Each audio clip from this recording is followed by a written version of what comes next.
Hi, welcome to Order 42. And today, we have a guest. We have a guest who hasn't been here in a while, and we're going to catch up with him. So, how about that? It's Grindhead Jim drinking out of his Fuzzies cup. I don't have a Fuzzies cup today. I just got this as my very first one. I saw it on DoorDash. I'm like, I want a plastic cup. I haven't had a plastic cup in so many years, so I just got it. I've got tons of them. I've got them from Witch. I've got them from Fuzzies. I've got them from I used to Cane's. have all of them back in the day. Like I had a collection of Batman plastic cups like this from Taco Bell from when the '89 film came out. I had like 6 of them. I don't know where they went. Well, they're perfect. They're like the perfect size. Oh yeah, You but then know. you remember why you never use them because they sweat like crazy. Well, right, but I'm like anti-ice, so I don't do the whole ice thing. Okay, you got something against that form of water. Okay. Yeah, Steam, I'm fine with. Water, no problem. But ice, get it out of there. yeah, we do the vapor thing, right? But yeah, so yeah, I've been wanting to. I mean, of course, we were just talking before the show that I'm one of those people that I tend to not bother people. I feel like I'm always bothering people, and I don't want to bother people. You know, I don't want to be that guy who's like, oh God, it's him again. You know. Irony is that you not wanting to bother people bothers me. Well, I know it's just it's something that I've my whole life it's been that way. I've just been that I'm I that get guy. it. So I apologize. I should have Are you asked good? you on sooner and Go quicker. Ford in the house. Hello. And hi, Vicky, as well. What's up? Always good to What's see you, going folks. on? Yeah. So anyway, I just like I said, I apologize for that. You're good, man. But how have you been? What's been going on in the life of Jim? I'm Oh, a lot. yeah. So since last we left your furry friend, I had a bout of the Rona, the COVID, about a month and a half, almost 2 months ago now. So early part of the year. And I remember I made an announcement on social media about it so people would know why I'm quiet or whatever. And also just for accountability, so people would be, if they would be worried, they would know and all that stuff. And I remember Billy's first reaction. He messaged me and he goes, "How did you get COVID? You don't go anywhere." And I was like, fair point, sir. Fair point, because I really don't go too many places. And but it happened. I'm guessing it's from a delivery driver or something, probably because I get so much stuff delivered. That'd be my guess. And the first 3 or 4 days were really bad. Body aches top to bottom. I felt feverish, though I never got a fever, thank goodness. And it's this weird feeling that you get. You know, if you've ever breathed like pool water up your nose, Yes. you ever done that? How up in here it feels like it's burning. Picture that, but all the time. And combine it with, yeah, that's kind of what it feels like. And when the initial like flu-like symptoms went away, that stayed. And then a couple days later, I started to lose my sense of smell. Like I could put my nose into a jar of peanut butter and I couldn't smell it. And that scared the hell out of me. Because like peanut butter is like a really easy smell to get. Spoilers, I have my sense of smell back. Thank goodness. Which is useful because now I know when I'm not smelling great and I'm like, oh, I need to shower. It helps a lot. And I started eating a lot because when you're fighting something like that, you have to give your body energy. So I ate a lot. But I try to keep it relatively healthy, relatively fresh, low on the processed foods kind of thing. Give my body as little to have to mess with to get the benefit, I guess. And so it took me about because the docs had me quarantined, and they were pretty insistent that it be like 2 weeks from the day that I started getting symptoms, which was late on a Thursday. And my work, I'd put in sick time for the time I was going to be quarantined, and they called me up, my human resources. She says, no. We have a special pool of PTO for that. You're getting paid, for the whole time. It's not going to count against your sick. I was like, really? I was like, okay. And they're like, and we don't want you coming back because there's even a chance that you're not feeling well. Ride it out. The weirdest part of COVID for me was the fatigue. Like, I just couldn't stay alert. I couldn't stay awake. I was just always tired, always run down. And I think part of that is because it is such a nasty virus. Your body is just fighting it. At least it should be. So I think it was a combination of like normal fatigue from the virus itself and then the body fighting it. And despite my poor health in terms of my weight and everything, I pump myself full of vitamins all the time. So I think that's a big part of it. My immune system, generally speaking, is pretty good. I don't get sick too often. Thank goodness. But this was pretty bad. And I'm reasonably sure that I burned it out of my system relatively quick. And then it was just to deal with the after effects. And then there was still like, even then, a few days of just kind of general confusion, like not being able to focus on stuff. Right. But I feel better. I'm feeling much better now. And then just yesterday, I got my first dose of the vaccine. And that was an interesting experience in and of itself. How so? It was over at Globe Field. And as you can imagine, if that's where they're doing it, there's lots of people there. And something in the back of my head said, don't drive there. Take a Lyft or an Uber or something and get it done. I'm glad I did it. And I got there a half hour before my appointment. And I thought it was a really long line. But I got in there, and the first thing I realized is that it's a bunch of Navy and Marines running it, which I thought was, for me, it was cool because I don't get to hang out with military folks too much. So I was calling people by their rank and thanking them and being generally kind of hoorah. But because I am so out of shape, it was a little rough because you're walking and standing and doing all these things that for me are very difficult, which I need to get that stuff fixed. But, and this really gung-ho petty officer took one look at me and a couple other people around my age and said, because they give you a phone, or not, they don't give you a phone, but they give you like this card with a QR code on it to scan it to check in. And I was like, oh, and I checked all in. And this petty officer comes up and he says, are you guys all checked in on the phone? I'm like, yeah. And he says, you four come with me. Now, bear in mind, there are like 100, 200 people ahead and behind us. We're about midway through the first leg of the line. Because if you've ever been to Globe Field, there's this entrance. So it's on the long side of the building, right? Then from the entrance, it goes back. Well, from that portion, it's like a 4-row deep thing. And there's a line also outside. And he walks us through all of that. And then we get in line. Apparently, most of that line is for people that either don't have smartphones, don't know how to work them, or are just going there to get a vaccine without an appointment. And how this guy, he just walked up out of nowhere.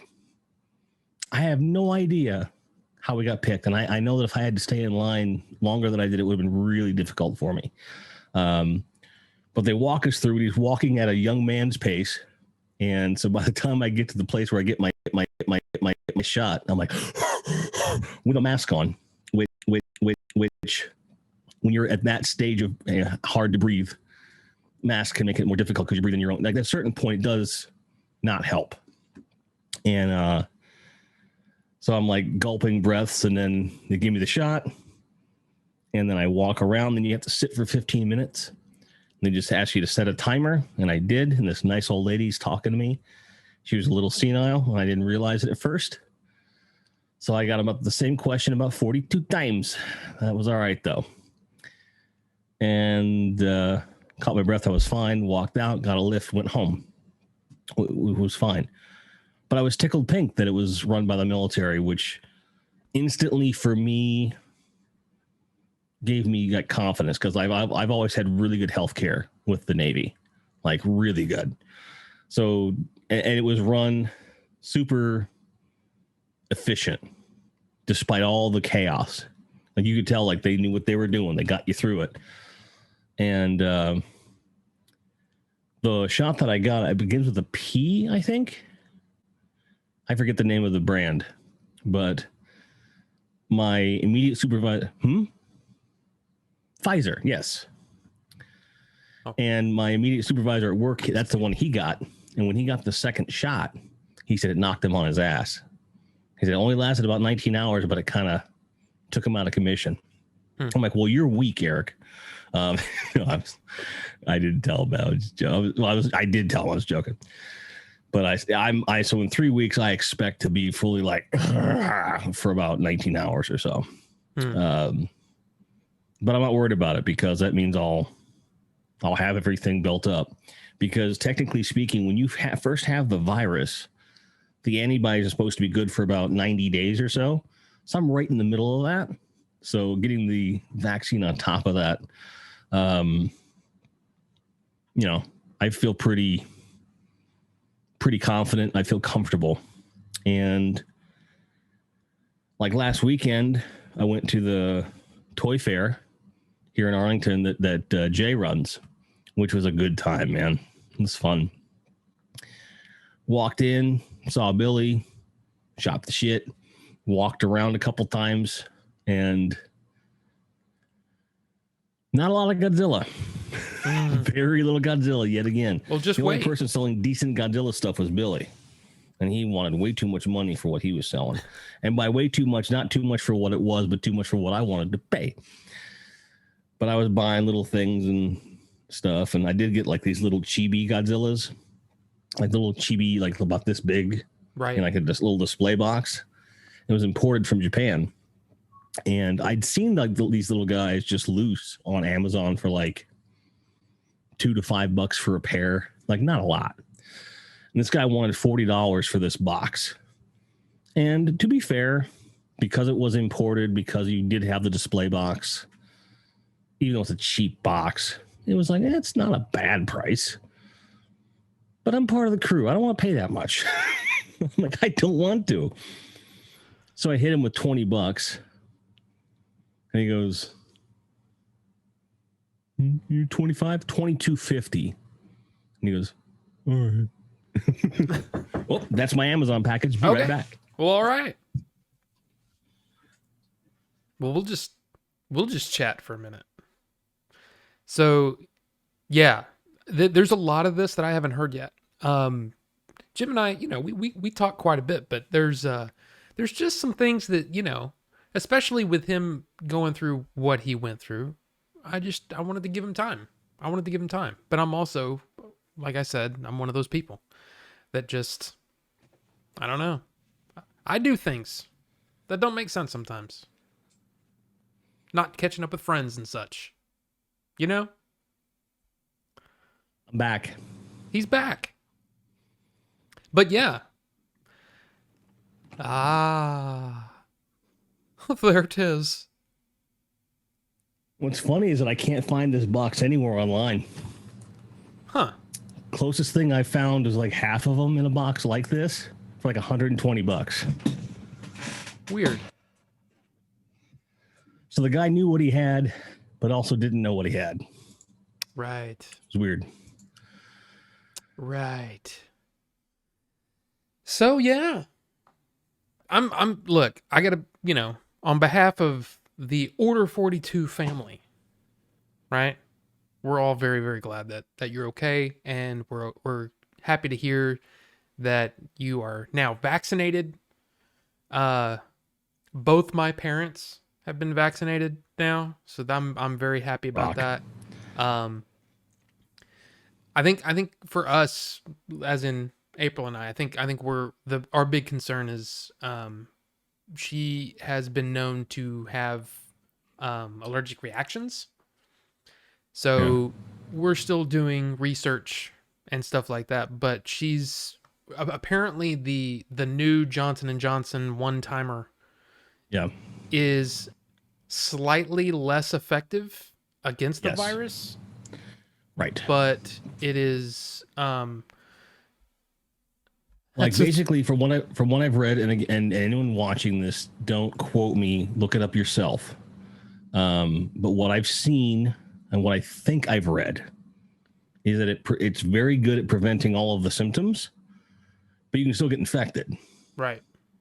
That's the trade-off. Like, you won't get sick, but you can carry it. Yeah, Which for most people, that's enough. especially not to mention the fact that if everyone else is getting vaccinated on some level, who cares? Yeah, Because if you there. have antibodies against it, you should be okay. Yeah.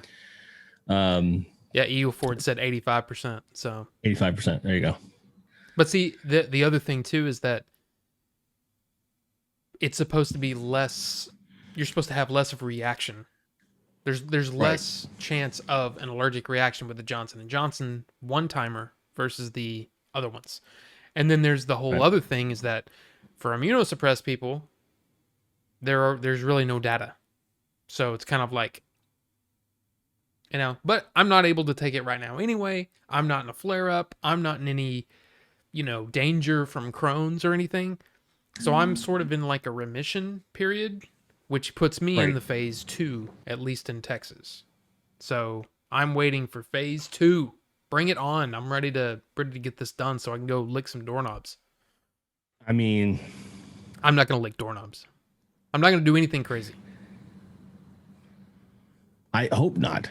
Well, we have to like qualify that statement, because what you say is not crazy, because you're generally crazy.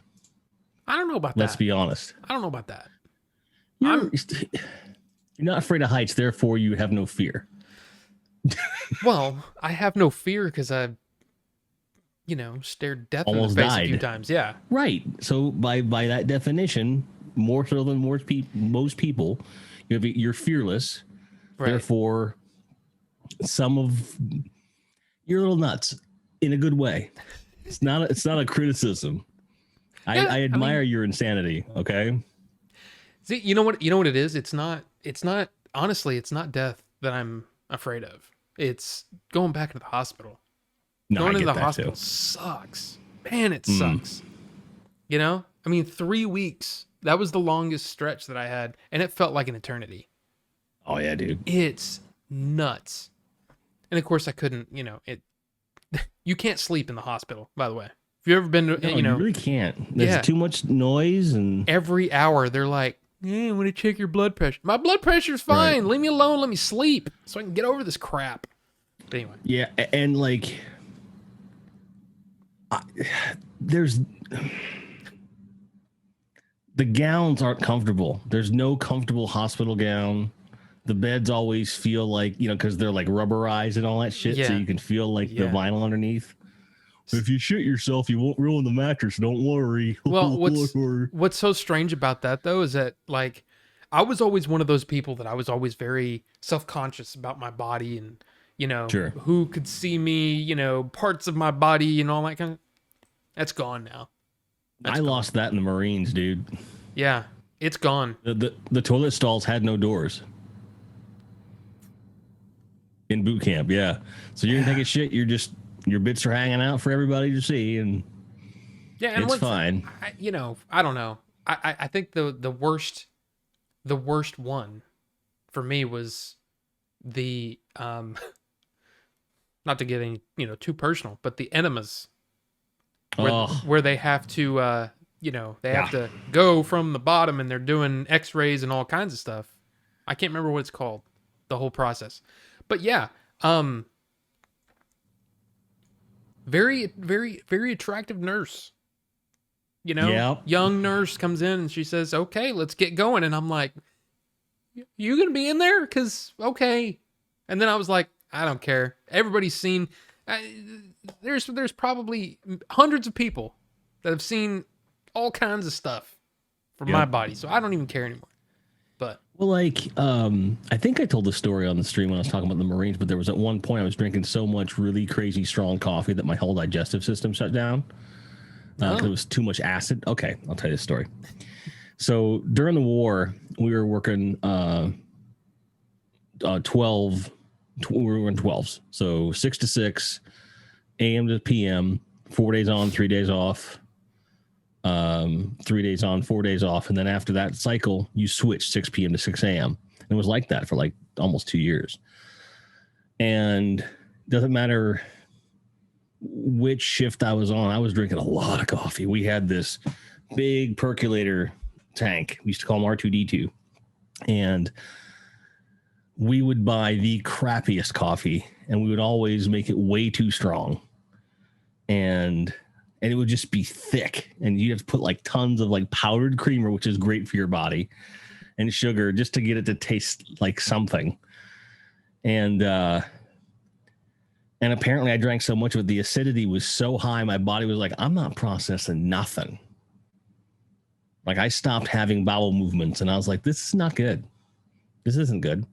So I went to the doc, and then and of course, really, really attractive officer, redhead, mid-20s, just milky white skin, green eyes. I remember her. Like, I can see her in my head.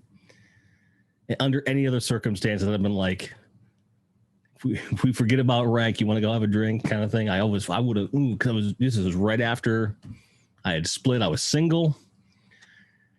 And I was, and she's like, I'm sorry, Corporal, but I got to check. I'm like, you got to check. She's like, I got to check your stool. I'm like, what stool? She goes, and she puts on the glove, and I'm like, no, buy me dinner first. And then she went in, did the thing, and that was the first time anyone had put anything up there. Matter of fact, no one's done anything like that since, just to be clear. A lot of guys are into that. I'm not. Like, I get why the prostate's popular with a lot of people, but that was never my thing. Plus, with a butt this big, no one's getting up there without at least like a shovel or something. Like, it's just too thick. So she did the thing, and it wasn't like like shame or anything. I was just like really upset that now that was her memory of me, and I could never come back from that for that individual. Yeah. I've never been shy about my body. It's never been a huge problem, but like when someone looks like that you immediately like, she's like, and now I'm going to stick my fingers up your ass. Ah, damn it.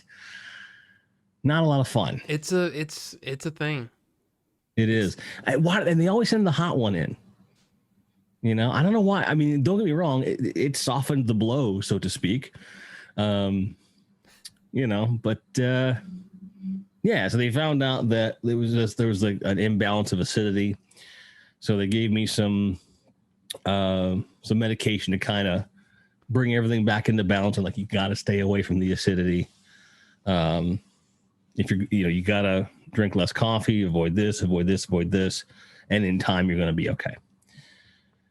And there was an Army couple that lived across the hall from me. And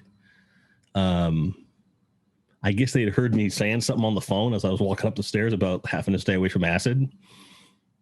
And the wife worked in town at a coffee shop, like a bougie one. And she knocks on my door on a Sunday morning.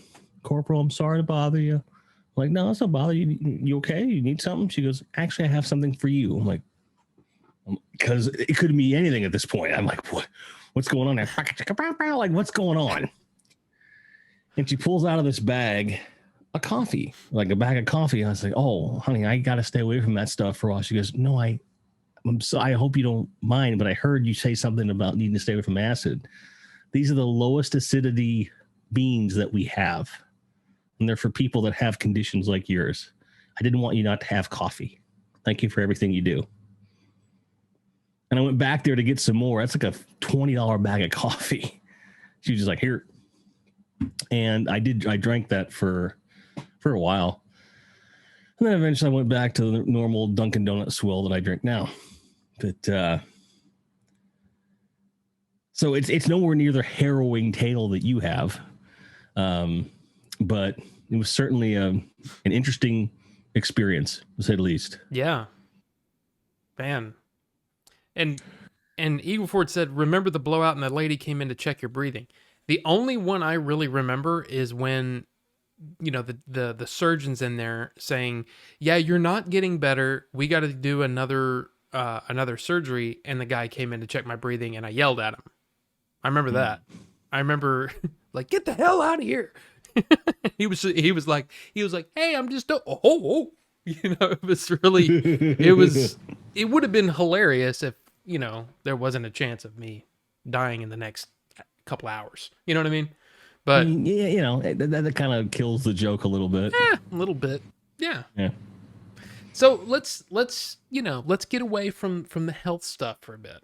Yeah, well, let's do that. I want to ask you,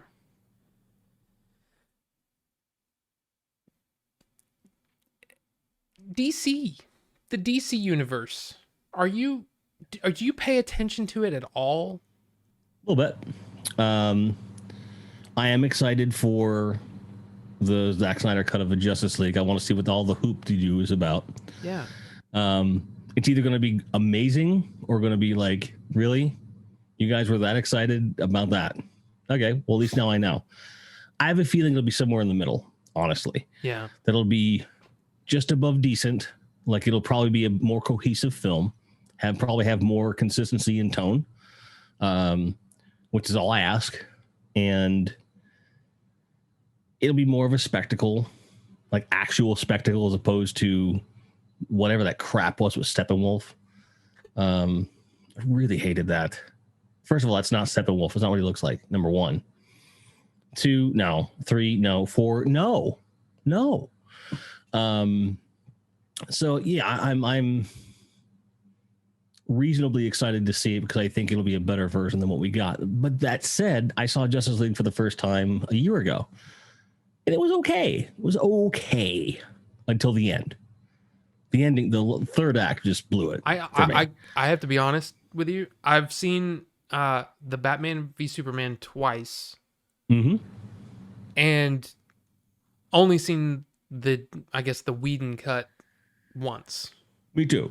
So it's kind of one of those things where I'm not really tied to any sort of. I'm not either. I will say this, though. Man of Steel, going back and watching it right after HBO Max came out, I was like, you know, I'm going to watch Man of Steel again. And you may remember, you may not, I live tweeted it. Yes. And I went on this big thing. I do remember that. And I think that the movie got a bad rap because I think people didn't realize what they were going for. And I understand why it would upset people because they had expectations. I think that movie is about him becoming Superman. Even when he has the suit and he's flying around fighting Zod, he's not Superman yet. I think the moment he becomes Superman is the moment he snaps Zod's neck. Right. Because then he goes, that's the last time. I'm never doing this again. And, you know, he realizes the weight of responsibility and he's like, I've made a final choice. These are my people. And I'm going to protect them. So I think that Man of Steel was poorly framed at the time as a Superman flick. It's really Superman Begins is what it is. Right. Which is pretty cool. And when you look at it with less expectation, like, I just want to watch the movie on its own merit and just forget everything else. And if you watch it in that framework, it's pretty fucking good. It was pretty good. There were some things I'm like, you don't need that in here, but it's fine. The first time I watched it back in the day, the guy that the whole Zod character really like annoyed me. But the second time I watched it, yeah, the second time though, I love Michael Shannon though. He's pretty good, pretty damn good actor. There's yes, Mr. Leon, sir. How are you? What's going on? So there's two things that I felt were really unnecessary. And they're both in the first 10 minutes of the film. One, the dick ships. Yeah. I can see that. About? Yes. Yeah, like really, that's the best design you can come up with. You're trying to tell me you can't not make him look like a dildo? Are you serious right now? Come on. Second thing was Jor-El riding a dragonfly back to his place. I'm like, I mean, sure, it's an alien world. I know we got to go spectacle. And I get it. But I feel like they're going too far with the world building for Krypton at that point. Unless there was a planned actual trilogy of Superman films that were going to really delve into that more, which it didn't feel like. Like, we got everything we needed to know about Krypton. And it was really well done. They spent about the same amount of time on Krypton in Man of Steel that they did in the original Superman. Yeah. And I feel like I got to know a lot more about Krypton in Man of Steel. And in a show me, don't tell me way. Very cool. Good storytelling. When Zack doesn't have like his thumb up his ass, he can actually tell a story, man. See, and that's, I will say, but I'll just interrupt you for a second. Yes, sir. Yes, so I sir. can get a word in edgewise. I'm just kidding.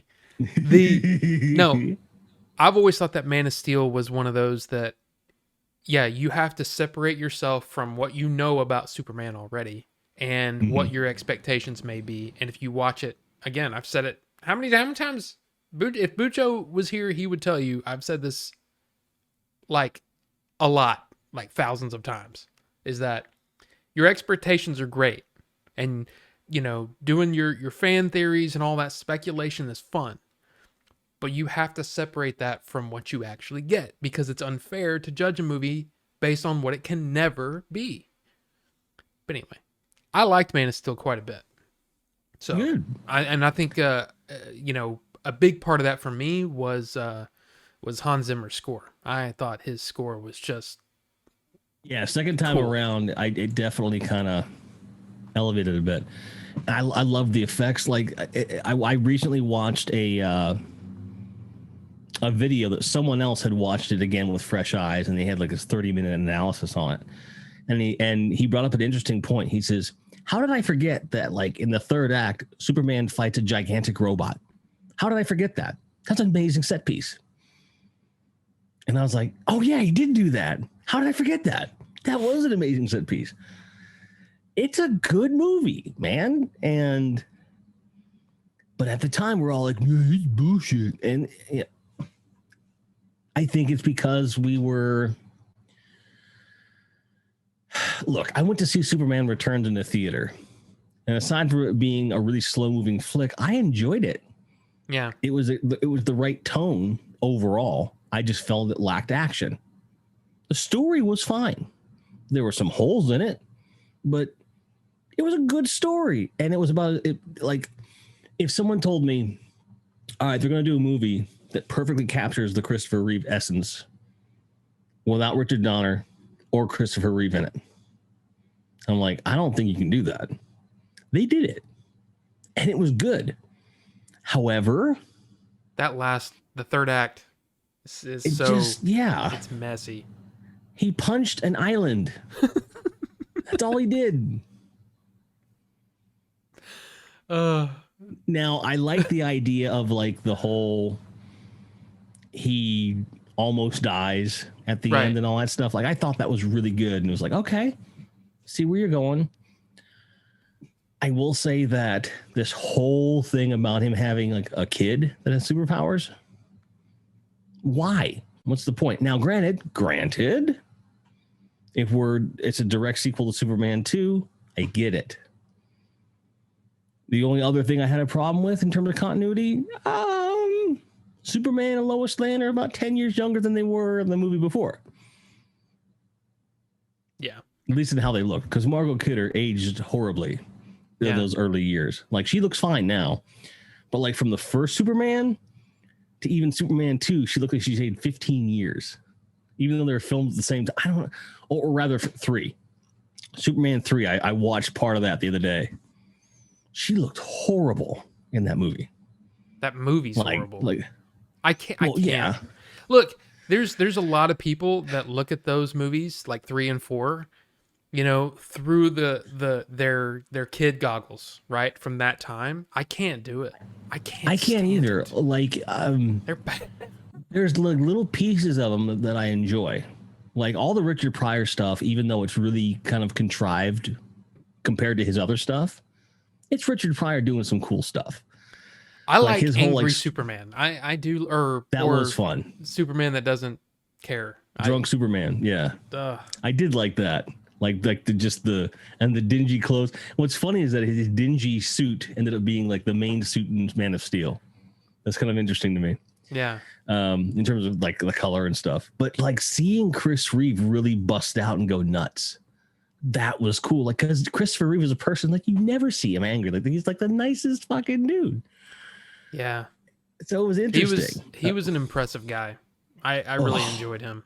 Like in everything I've ever seen him in. Everything. Did you know, you probably know this, but did you know that when he got the role of Superman, he had to bulk up a little bit, even though he's a big dude? And the person that trained him was David Prowse. I did not know that. Yes. Or maybe I did know that. And I don't know. That doesn't sound familiar to me at all. But that's awesome. That's what happened. Yeah. He went over. David awesome. Prowse was the guy training him in the weight room and stuff. And there's interviews all over the place that confirm it. And that's cool. So the physique you see on screen is the result of major influence from Darth Vader. Like, how fucking cool. Like, how metal is that? That's man? Awesome. You know? So, oh, sorry, go ahead. I felt your lack of burn concerns me. I don't know. Okay, so heading to the Batman v Superman, you said you've only seen that the one time or twice? I've seen it like 3 or 4 times. I've seen like at least 3 or 4 times because I keep looking for something. There was an ultimate cut of it, which is a little bit better. It's on HBO Max. Mm-hmm. That is a lot better than the theatrical cut. I never saw the theatrical because I heard it was terrible. It really was.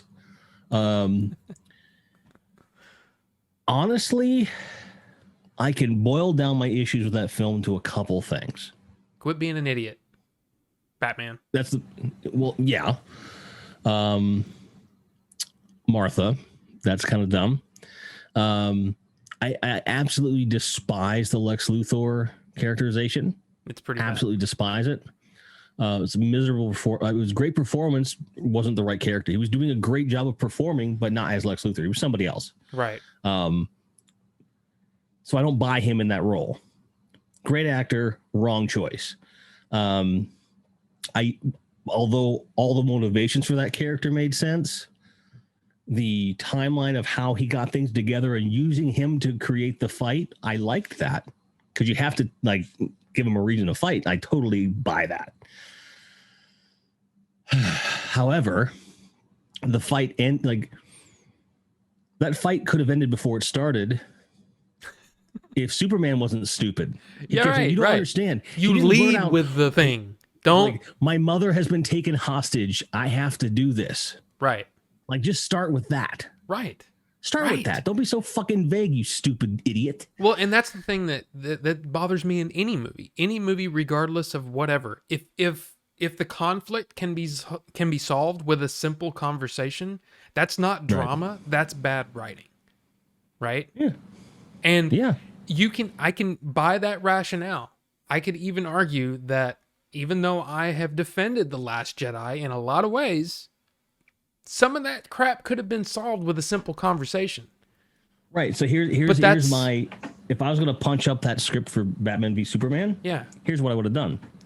Would have had him say, look, my mother's been taken. I'm getting there, Octavius. Give me a fucking minute. Jesus Christ, boy.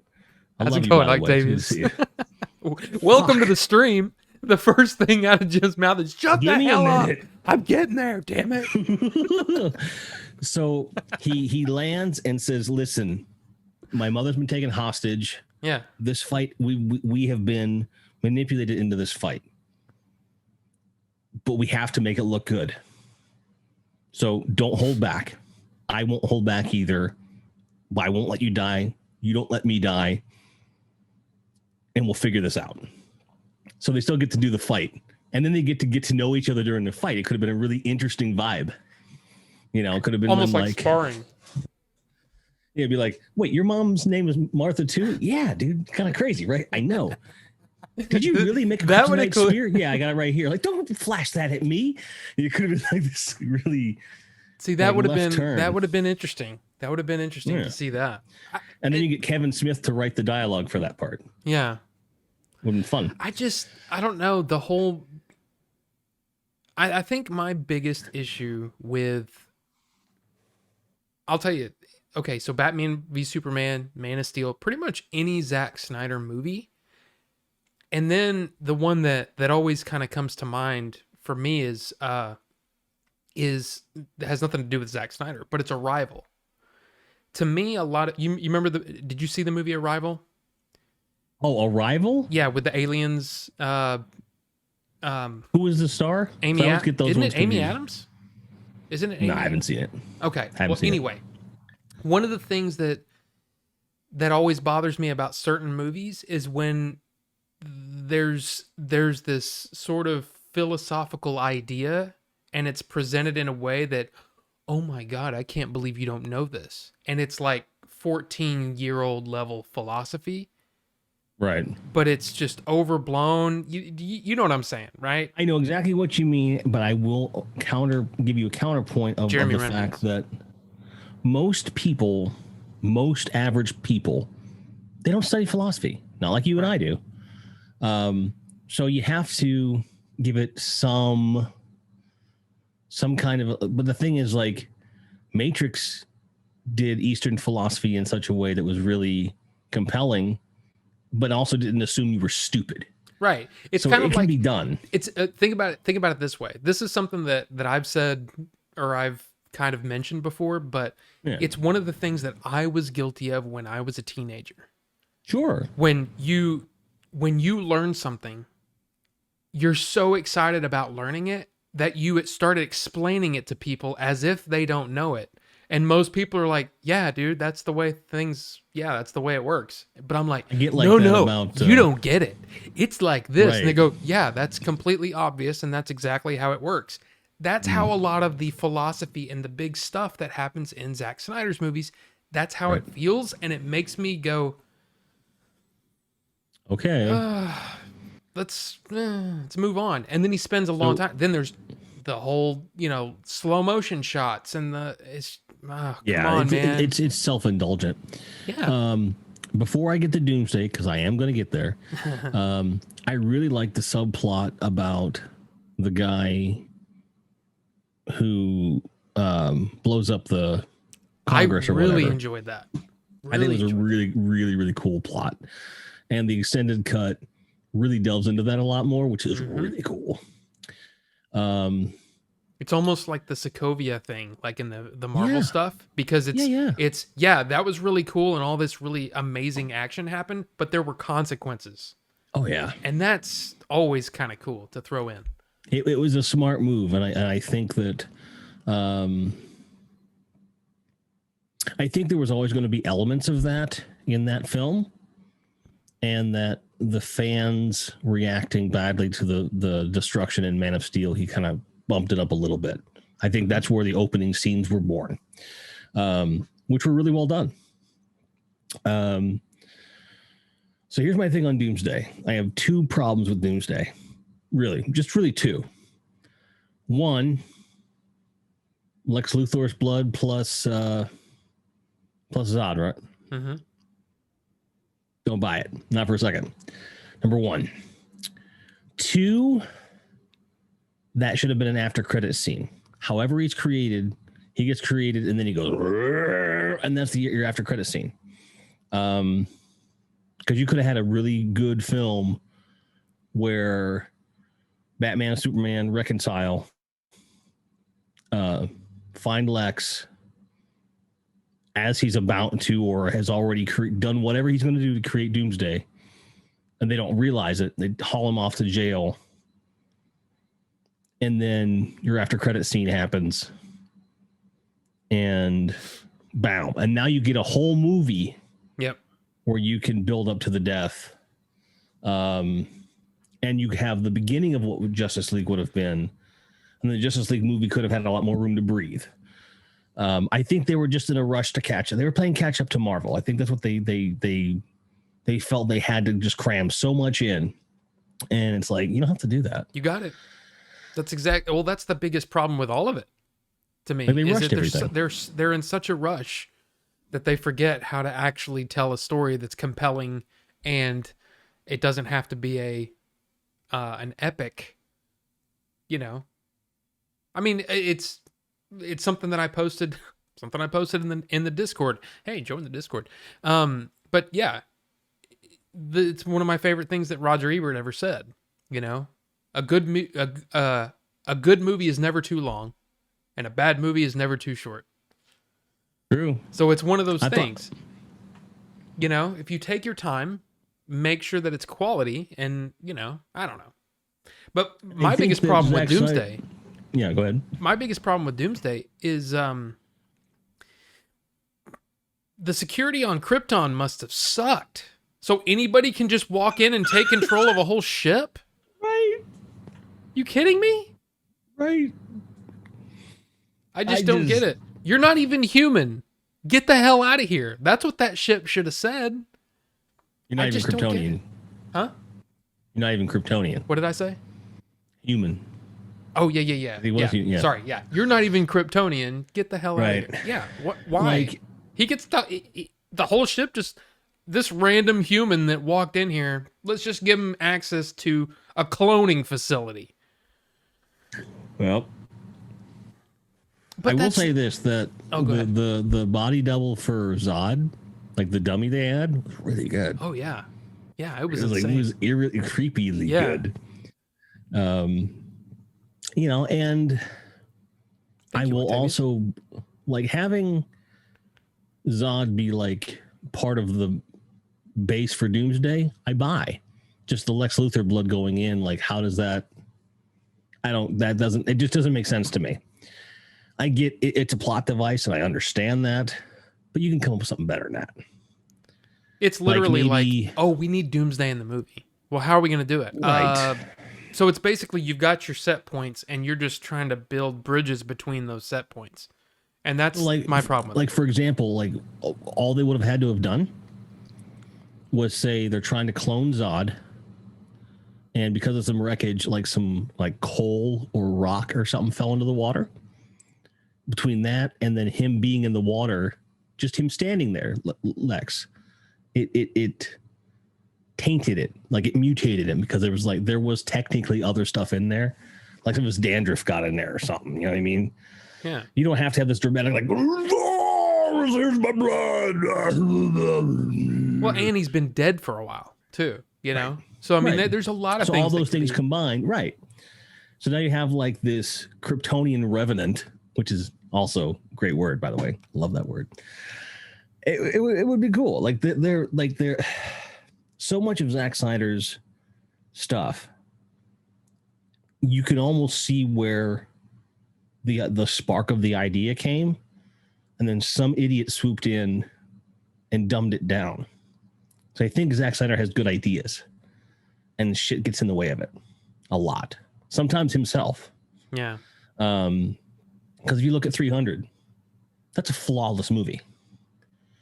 If you look at, I mean, it's over the top. It's exactly what it wanted to be. It says we're going to make an over the top. It's a faithful adaptation to the Miller comic. Yeah. And I wasn't smiling because I disagreed. I was smiling because I was like, I agree with that. And then like Watchmen, the ultimate cut, if you watch the whole thing, it's pretty good. It's a pretty good adaptation. One could agree that you really can't film that. And to a certain point, I do agree. You can't get the whole story. You can't. But if you were gonna, that's the way you would need to do it. I would have preferred to see the alien at the end. However, the way it ended was really good. Had I never read the Watchmen comic, that's a satisfying fucking flick. Yeah. It's 4 hours and everything. So, but you know, look at, great comparison here.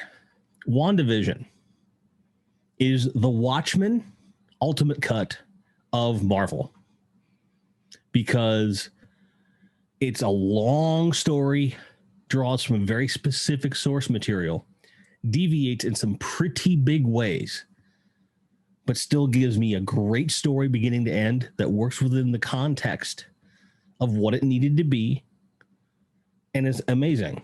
And folks, the books are still there. Right. No one took them away from you. Ever. In fact, they're only making more of them.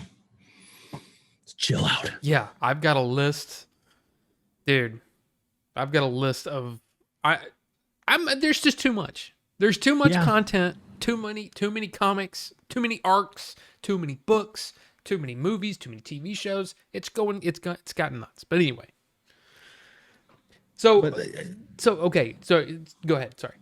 To loop back around, like the idea being like Snyder is capable of doing really good stuff. I agree. And I think that somewhere along the way, after Man of Steel, they lost faith in him. And they started poking holes in all this shit. They had too many fingers in that pie. And that's why we got Batman versus Superman. That's why we got the Justice League that we got. Because the fact is, the reason he left the film was understandable. And they should have just put the damn thing on hold. They should have just put the damn thing on hold and let him finish it in the first place. Because that's a horrible thing to have to deal with. Yeah. And I understand Warner Brothers not want to lose their money. I totally get that. But look how well that turned out for them. You know, it was pretty universally hated by the average fan. Only DC superfans were like, yay! But even them could find flaws in the film. Yeah. And I'm sorry, Joss Whedon just didn't get it. You know, like I said, I can't really remember it. I remember there being some really cool scenes in it, but I don't remember. I think I'm willing to bet that the stuff that you liked was Zack Snyder stuff. I'm willing to bet that. I'm willing to bet. And you know, yeah, there's some good snappy dialogue, and yeah, Joss Whedon is good at writing that stuff. But he had like 2/3 of a film already in there. You can't just change the tone because that's who and they probably got the wrong guy for it, to be honest, as well. They only grabbed him because he's like, well, you did Avengers, you must be good at no. If you want him to do a Justice League film, he's going to do the whole thing. Yeah. Otherwise, it's not going to work. Right. The Superman stash. Like, I wasn't going to bring that up because that in and of itself is god awful, Godzilla awful. And I'm also gonna point a finger at Paramount. You mean to tell me that you couldn't have found like the best fake mustache artist in the world and just made Warner Brothers foot the bill? You trying to tell me that? You couldn't just let him shave the fucking mustache? Greedy bastards. See, I thought I was like, that was Warner Brothers that did that, but no, I get what you're saying. Paramount For Mission Impossible. Right. Yeah. Like, just let him shave the mustache and get a really good makeup artist. I've seen so many films where like the beards and stuff are fake and they're amazing. Give me a break. So of course, I think most people who are paying attention to this DC stuff, they're interested in the Justice League. They're interested to see what it is because it's something, the whole idea of it is so wacky, you know, it literally to me is like, you know, Disney going to Lord and Miller and saying, hey, you want to come finish up Solo? You know, we still got all the stuff you shot. You want to come in and finish it? That's basically what the Snyder Cut is because he was off the project and the movie was released. So it's so wacky that he gets to come in and do his version of it. Well, but then I can tell you why, though. It's very simple. Oh, yeah. We have HBO Max. We want to get as many people into this thing as possible, and the cost here is negligible to us. Right. Relative to what we should gain off of at least initial subscriptions and stuff. So, you're right. Yeah. Didn't take that long. You know, and then I don't want to get stuck on that damn mustache, man. I really don't. Because it was so awful. It's like really bad. Like his lips all over the place. Yeah. Ugh, yeah. If crazy. you thought the that Luke was a little shoddy at the end of Mandalorian season 2, It was a little. go check out that mustache. And Yeah, tell it's me horrible, dude. it's worse, in my opinion. Way worse. Are you kidding me? Like, just hire Sebastian Stan. Just hire the man. Give me a Luke miniseries. Yes, between Return of the Jedi and Force Awakens, hire Sebastian Stan. Just tell one, a story. Just tell me. Just one 10-episode arc, and it can jump every couple years. It's fine. It'll be great. It would be amazing. Now, I may be singing a different tune after A Falcon and the Winter Soldier comes out, because that looks great to me. It does look great. But if Stan drops the ball on the acting chops, I'll know. Well, here's I don't think he will, though. Here's the weird thing, right? I think that's the coolest thing about because you look at the DC movies and they're all just the comic book movie. But Marvel hasn't been doing it that way. They literally look at every single movie as its own genre, you know? Winter Soldier is your espionage. Political intrigue, espionage, all that stuff. You've got Ant-Man, which is like this goofball comedy. You've got a heist movie. Right. All of these, every single movie has its own feel, right? Yep. To me, Falcon and Winter Soldier is the lethal weapon of the MCU, and I am so excited for it. And then I really am. And Leon said he wasn't excited. I'm like, what? What? Well, and you look at like WandaVision, like the first. Leon, just saying. I know. The first few episodes, I was like, what are they doing? Like, WandaVision? What is this? Yeah. And by episode 4, I was like, okay, all right. When someone gets tossed out of a certain place, and I go, okay, now I'm on board. And at one point, I just saw a really great interview with the director of the whole series. He said at one point the plan was to release the first 4 episodes all at once to hook you. So we've got a feature length premiere, and then you've got another 6 episodes to wrap it up. We didn't get to do that for various reasons, and it worked out because they were editing up until like the week before. Like they were that up against the wall with that shit. So chill out. Jeez. Like Nightbot, bro. Come on. Like, come on. 3 in a row? I mean, that's good information, but come on. Like, we appreciate you, but just calm the F down, buddy. Yeah. Anyway, go ahead. But the thing is, like, it would have been very easy to tell the origin story of Wanda turning into the Scarlet Witch in a different context, and it could have been a movie, and it would have been a great movie. Just if you just take the last few episodes and take out all the stuff of where they were. But that wasn't good enough for them. No, sir.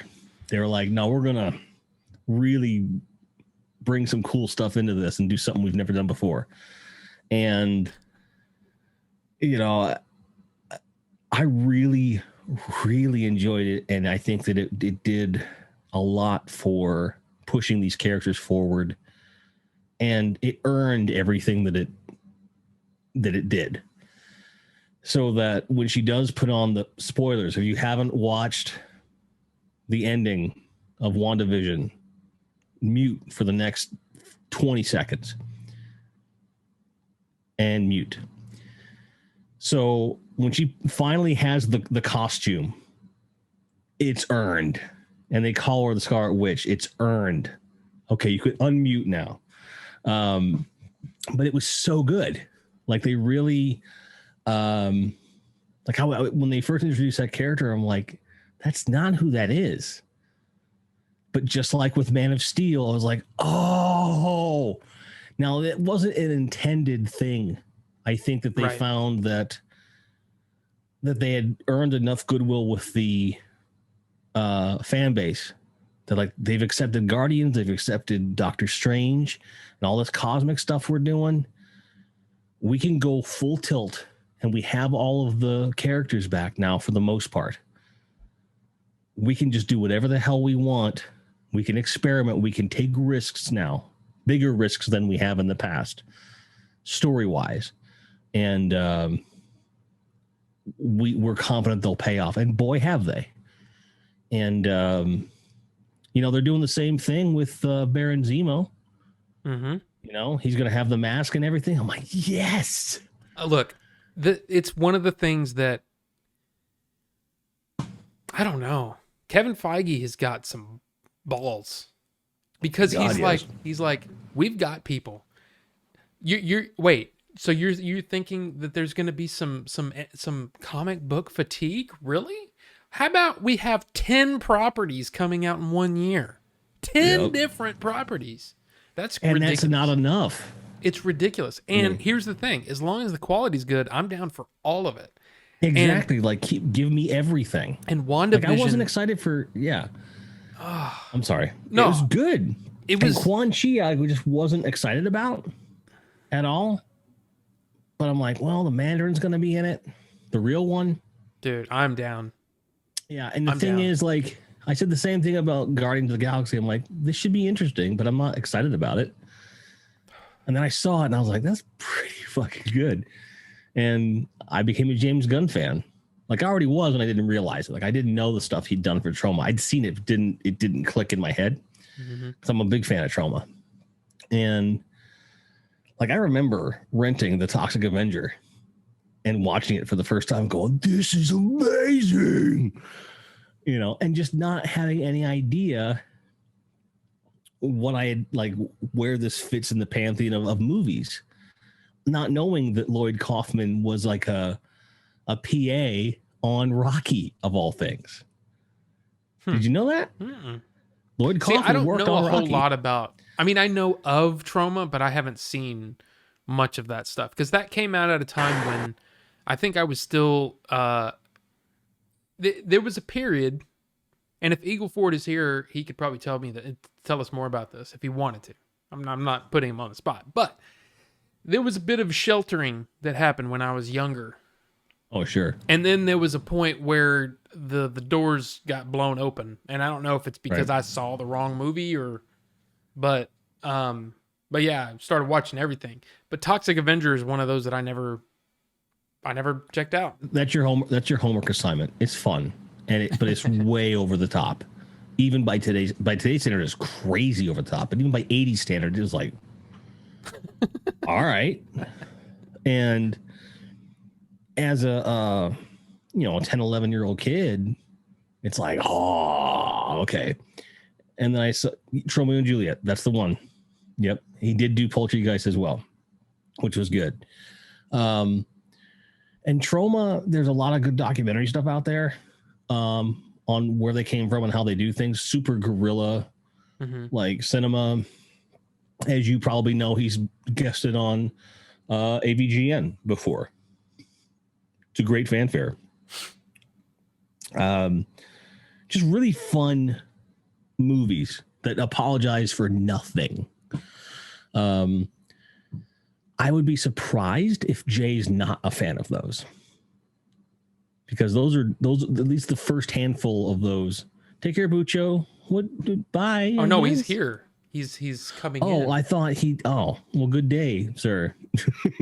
Leo's like, Bucho. Leon. They have some interesting conversations in the Discord. I'll just say that. It's fun. Oh. It's a fun time. But anyway. So is it like Leon v. Bucho kind of thing going on sometimes, in there? Martha. It's a lot of fun. There's look,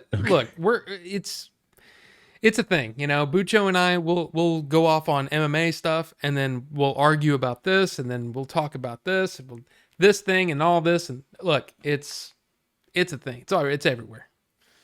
Aw, Bucho was watching the playback, and he's like, well, I gotta go see this shit live. Thank you, man. Appreciate you.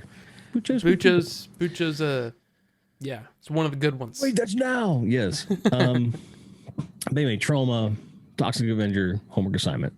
For sure. And there's some other like cool stuff in their catalog, which was just quite nice. But going back around, yeah, we the DC stuff. I think I think that they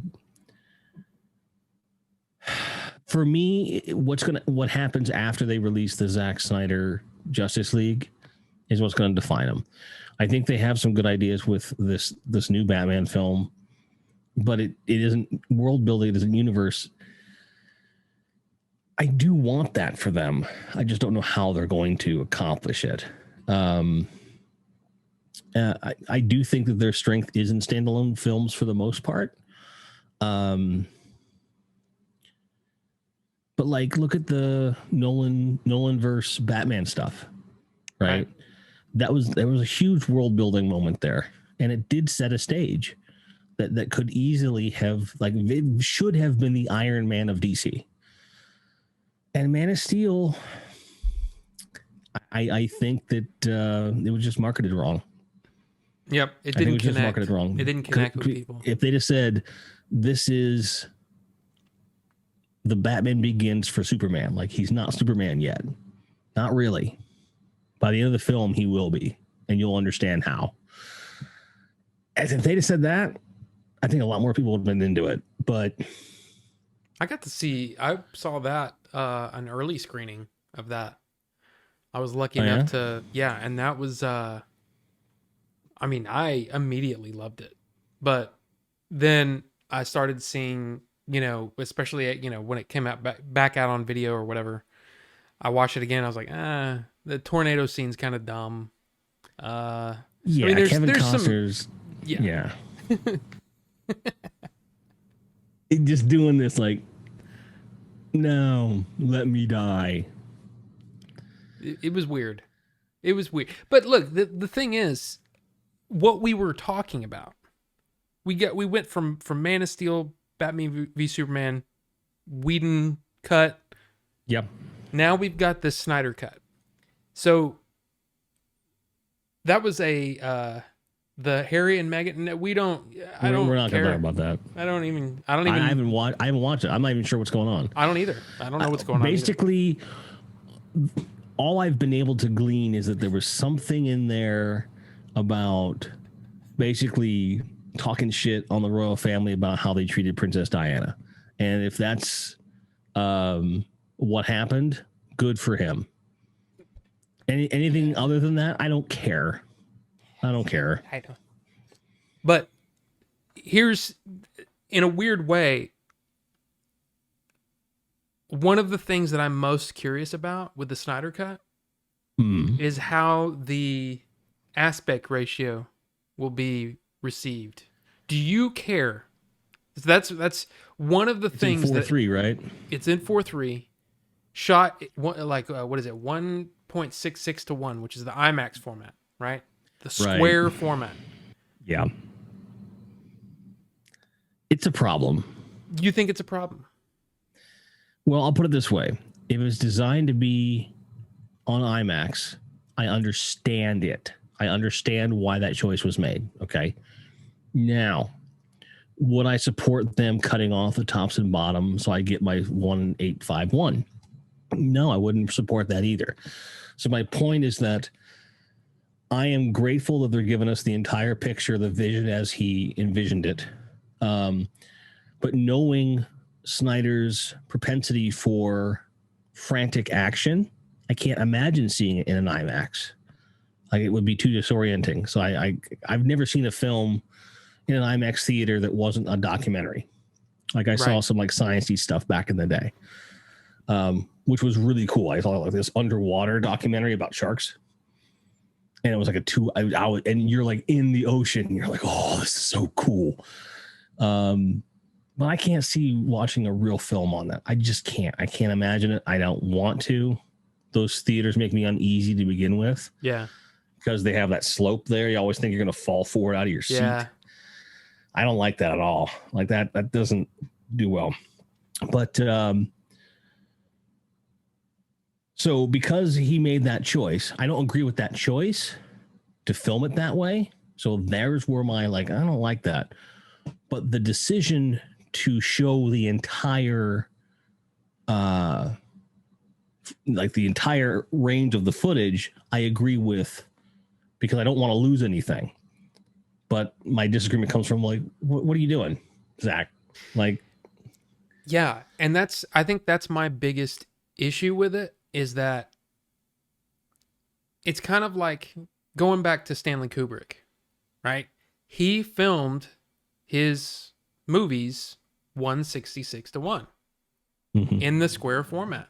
And part of the reason that he did that is because he knew that when it was projected in a theater, it was going to be cut down to 185 or whatever ratio that the screen. I mean, the thing is, there were Even on our movie, we did that to a certain degree. right, but see, his thing was that when you frame it up, right, so you're moving it wherever the action is, right, and you can do that in editing. You do that, and you've got a widescreen image that will fill your screen.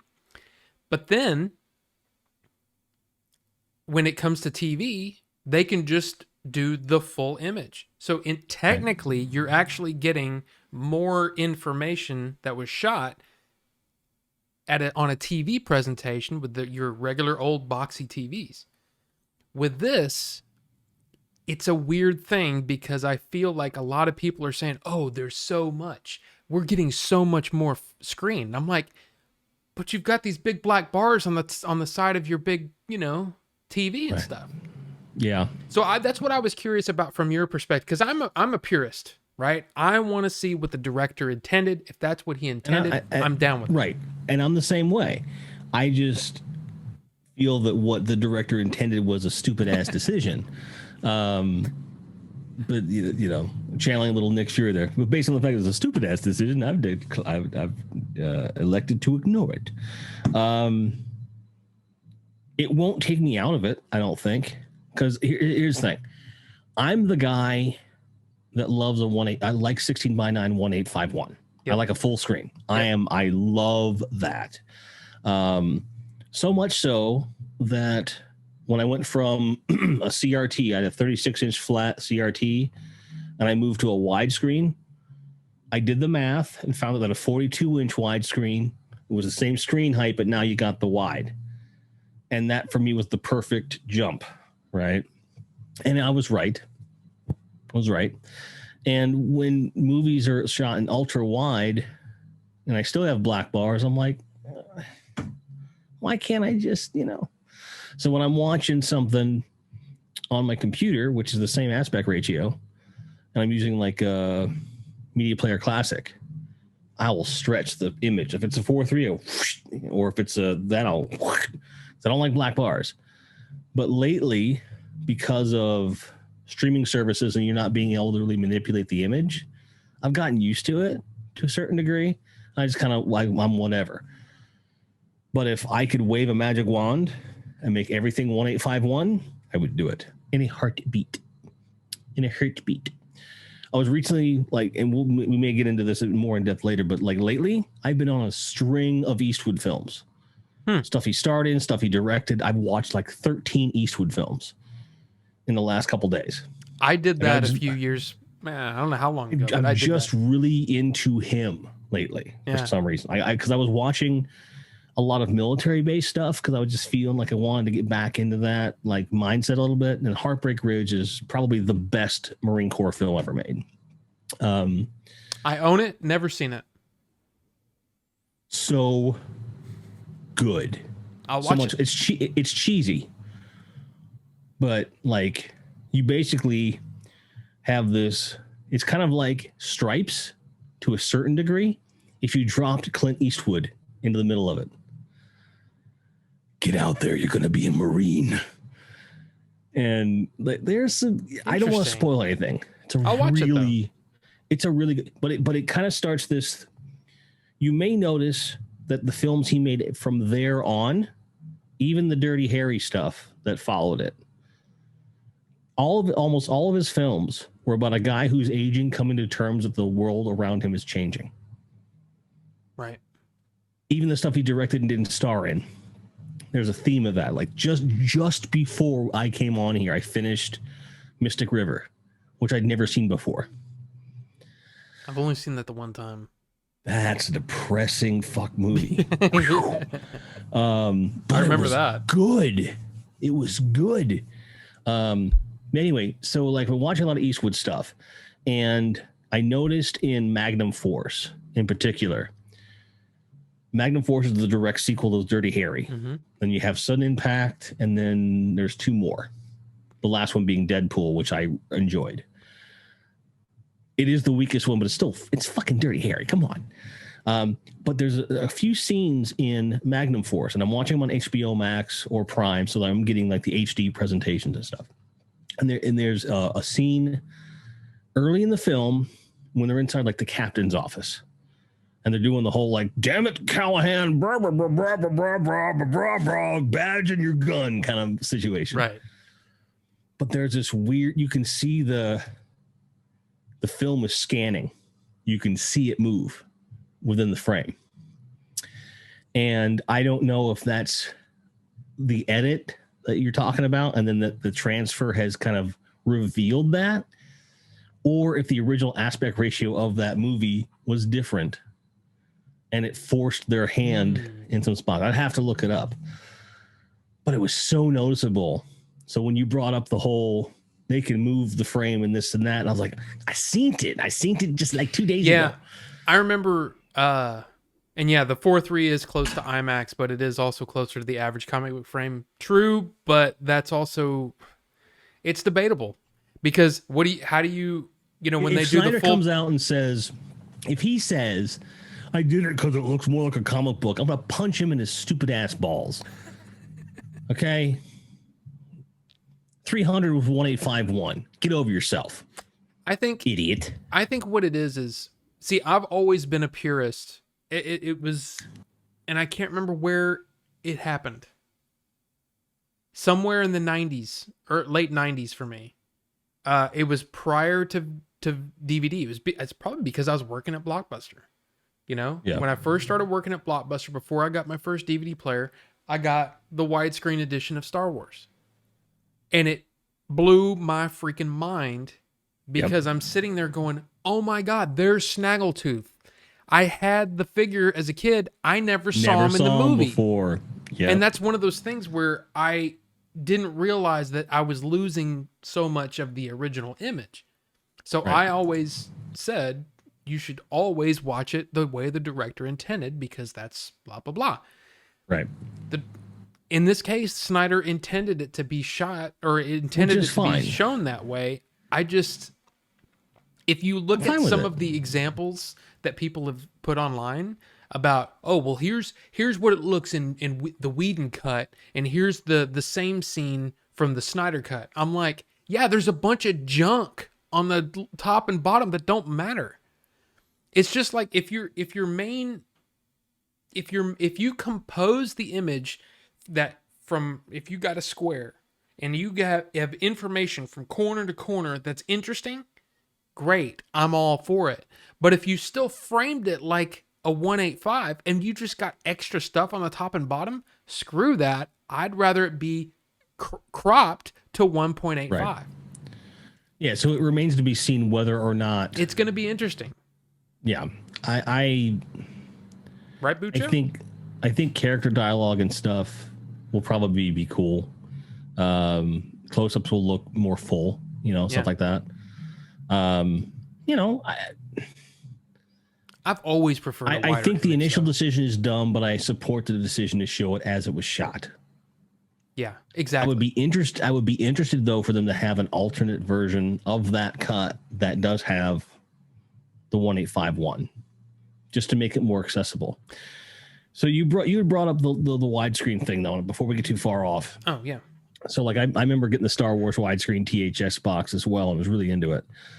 I also remember seeing on some TV show at some point some Godzilla interview, and I noticed that a lot of people in Japan back then had these 16:9 CRTs.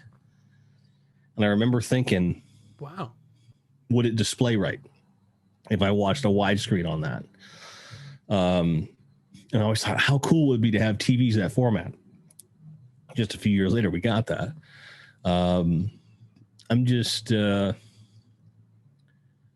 I've always just want to see as much of it as I can. I never liked pan and scan. It always bothered me.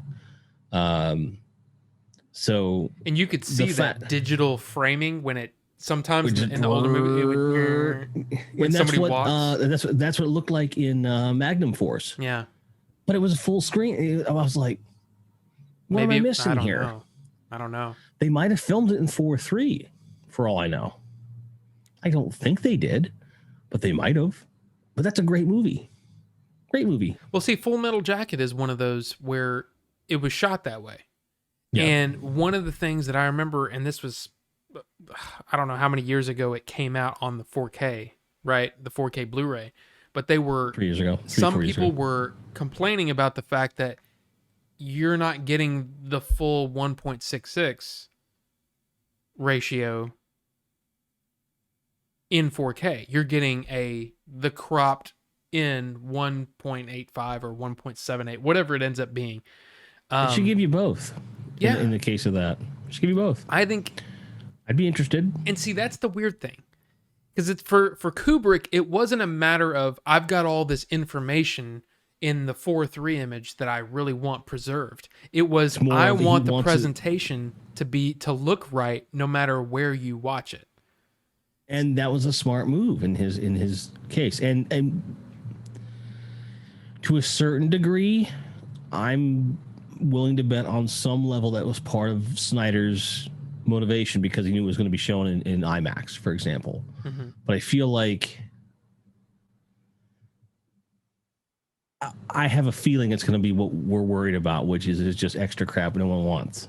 Yeah, and then it's not going to matter if it had been cropped in or not. We would have actually gotten a better image if it was full screen than it was if you take that same image and zoom it out, and now you've got extra extraneous content on top and bottom. That's why. That's exactly why I wanted you on.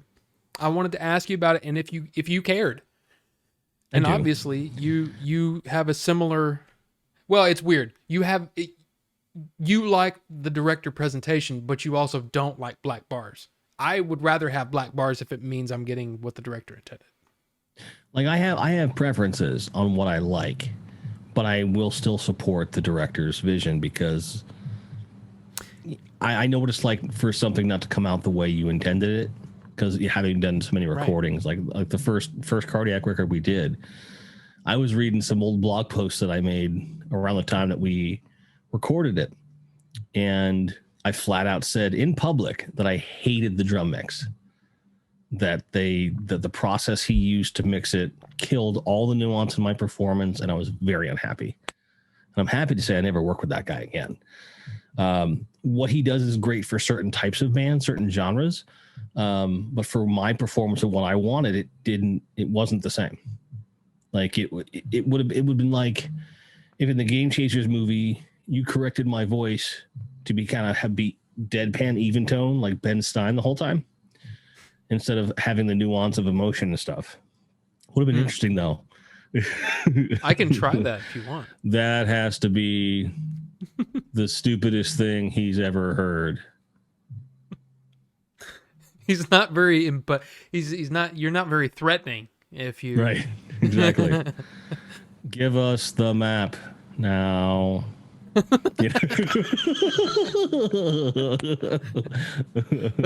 We should do another dub. We should do. Oh my gosh, that could actually be an idea. You can do the Ben Stein cut of Game Chasers. Not just Ben Stein, just a different, like a complete audio dialogue replacement on the whole movie. Everybody re-records their dialogue, and you do it as deadpan and as boring as possible. And see if the movie works. We could go like super silly with it, and I could do like my silly voice for the whole thing, like. Or I could do some of my stupid voices like I did on Breath of the Wild. What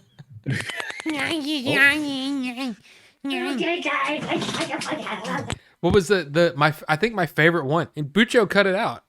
It was the one where it was a lady that talked like this, and the riders were, it was fun. I don't know.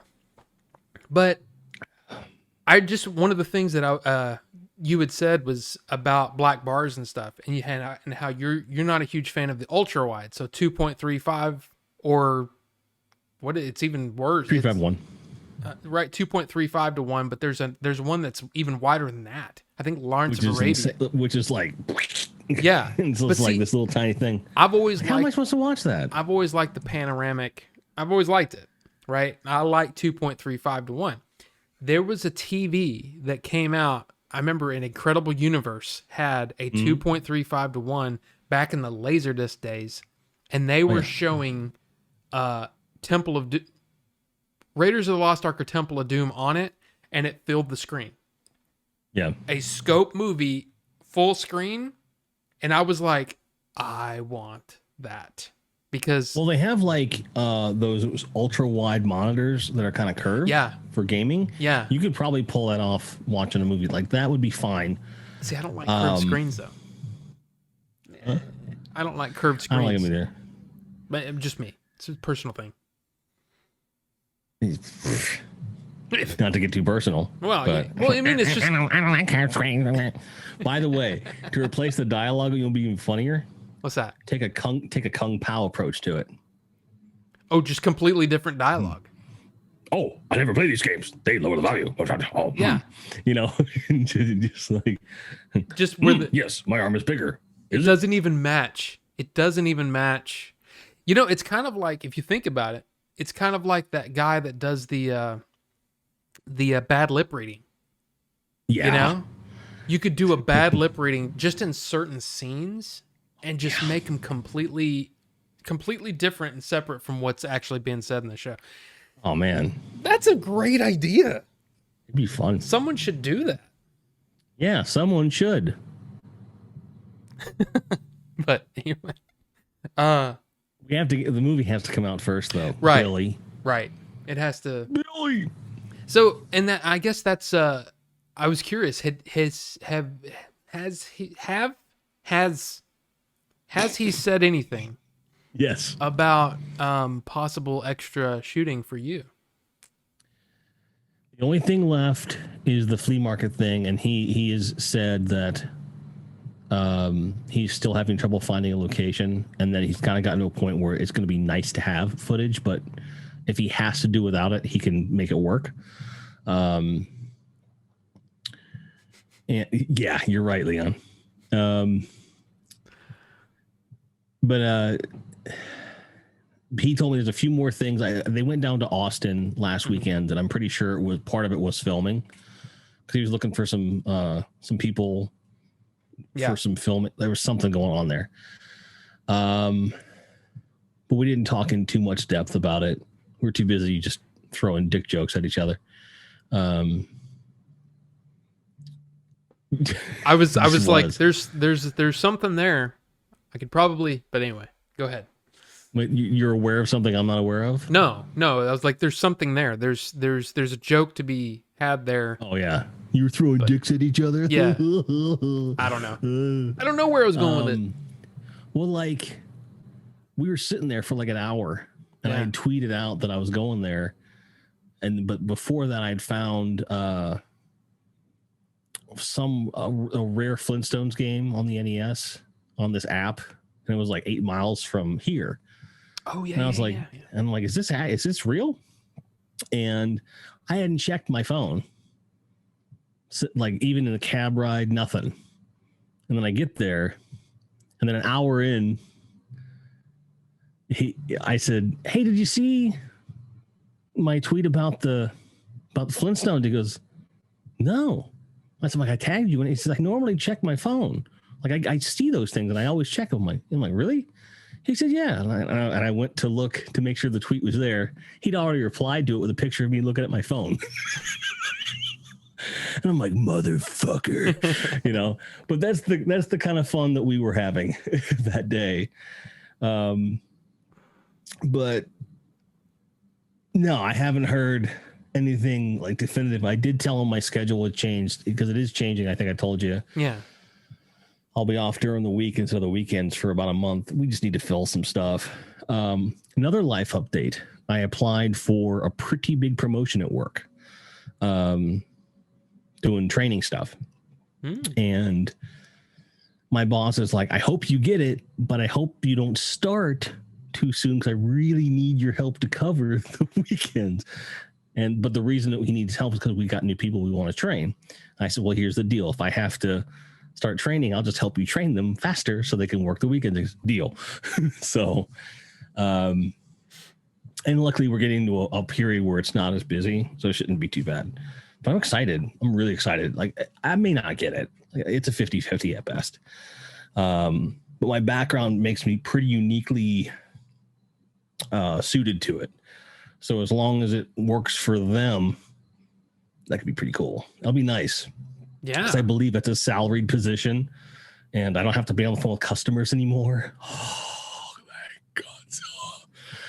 God. Yeah, I see your every now and then you'll tweet out something about the way, hey, if you're a customer and the guy tells you this, don't do this and things like that. It's basic. It's, like I read them and I go, yeah, I know that one. I know that feeling. Like I'm also the worst customer in the world though. So you'll be interested. This is a fun kind of human interest story. I got my yearly bonus, paying off a lot of credit cards and some debt and stuff, and got some stuff down. And I decided, I've had this car a little over 4 years, and I don't like this disc changer in it. I have to use a stupid radio thing to get Bluetooth, and it's crackly, and I have an infinity stereo, and I'm not getting the full. Like, these are good speakers. I should be able to hear them better. I'm like, how much can stereos really be? Just a new head unit.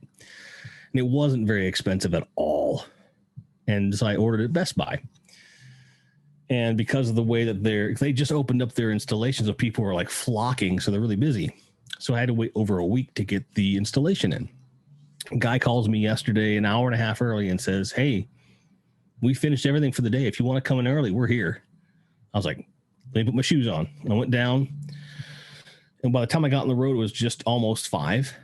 And to get there going on I-20, it was 35 minutes in traffic for what it was a 5-mile drive. It took me 35 minutes to get there. So I wasn't real happy.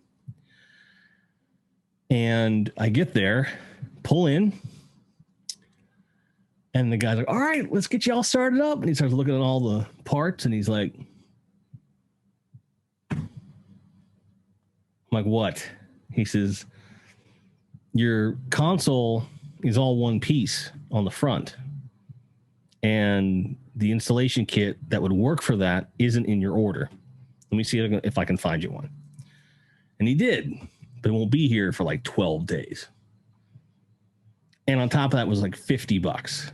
I'm like, for that, $50. He goes, that's the price that we have to pay for it. I'm like, okay.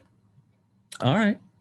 The guy's being real pleasant. He's trying to keep upbeat, almost to an annoying level, because I think he's just really scared I'm going to fly off the handle. I mean, I'm dressed like this, and I'm wearing a black mask, and I'm like, and I was leaning over a garbage can, not because I wanted to be intimidating, but because my back was really hurting from earlier in the day at the field. So I was like, and I paid the $50. I scheduled the thing, and then I got home. Another 40 minutes in traffic. So now I'm exhausted. I'm sore. And I don't have my stereo that I'm really excited about. Like, I was reading the manual online for fun. So I'm like, because it's a really nice little stereo. It's not expensive. It's like $100, but it's nice. It's nicer than anything I've ever had in a car before. It's really cool. You get the voice control it and shit. It's really, really cool. I can't wait. Then I just on a whim, I look up the part number for the thing I had to order. Come to find out, you can get it on Amazon direct from the manufacturer for $15. Best Buy has price match. So I started chat with Best Buy. Hey, I found this price match. Took them 2 minutes, and they're like, we're issuing you a refund right now. Sweet. And then I also looked at the other order and realized that because the installation had been scheduled, they classified it like a pickup, but that would expire before the next appointment. And I'm like, I really don't want to have to rebuy this shit. So it took me like 45 minutes of chatting. They had to transfer me like 4 or 5 times, but they ultimately got it to work out to where everything's going to line up at the right date, the right time. It'll be fine. It's not that big a deal. So it'll end up costing me less in the long run and all this stuff. But the whole time I'm just like gripping. I'm just like trying really hard not to start typing in all caps. Like, you motherfuckers. Like, if your website forced certain parts on me, your website didn't know that this 16-year-old car needed this thing. And the guy had the wherewithal to call me ahead of time to make sure I was ready and to give me a chance to come in early. Didn't occur to him to maybe look up the parts then at all. I'm just going to trust. Like, so now it's like 2-3 hours of my time to spend more money to not have the stereo in. I fought really hard not to tweet out to Best Buy like, y'all fucked up. But the guys that I dealt with were really nice, and they did make it right, and it's fine. But the whole time I'm like,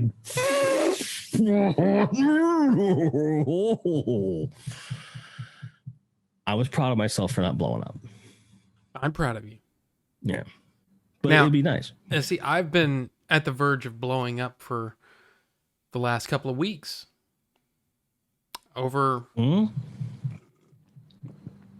I don't know.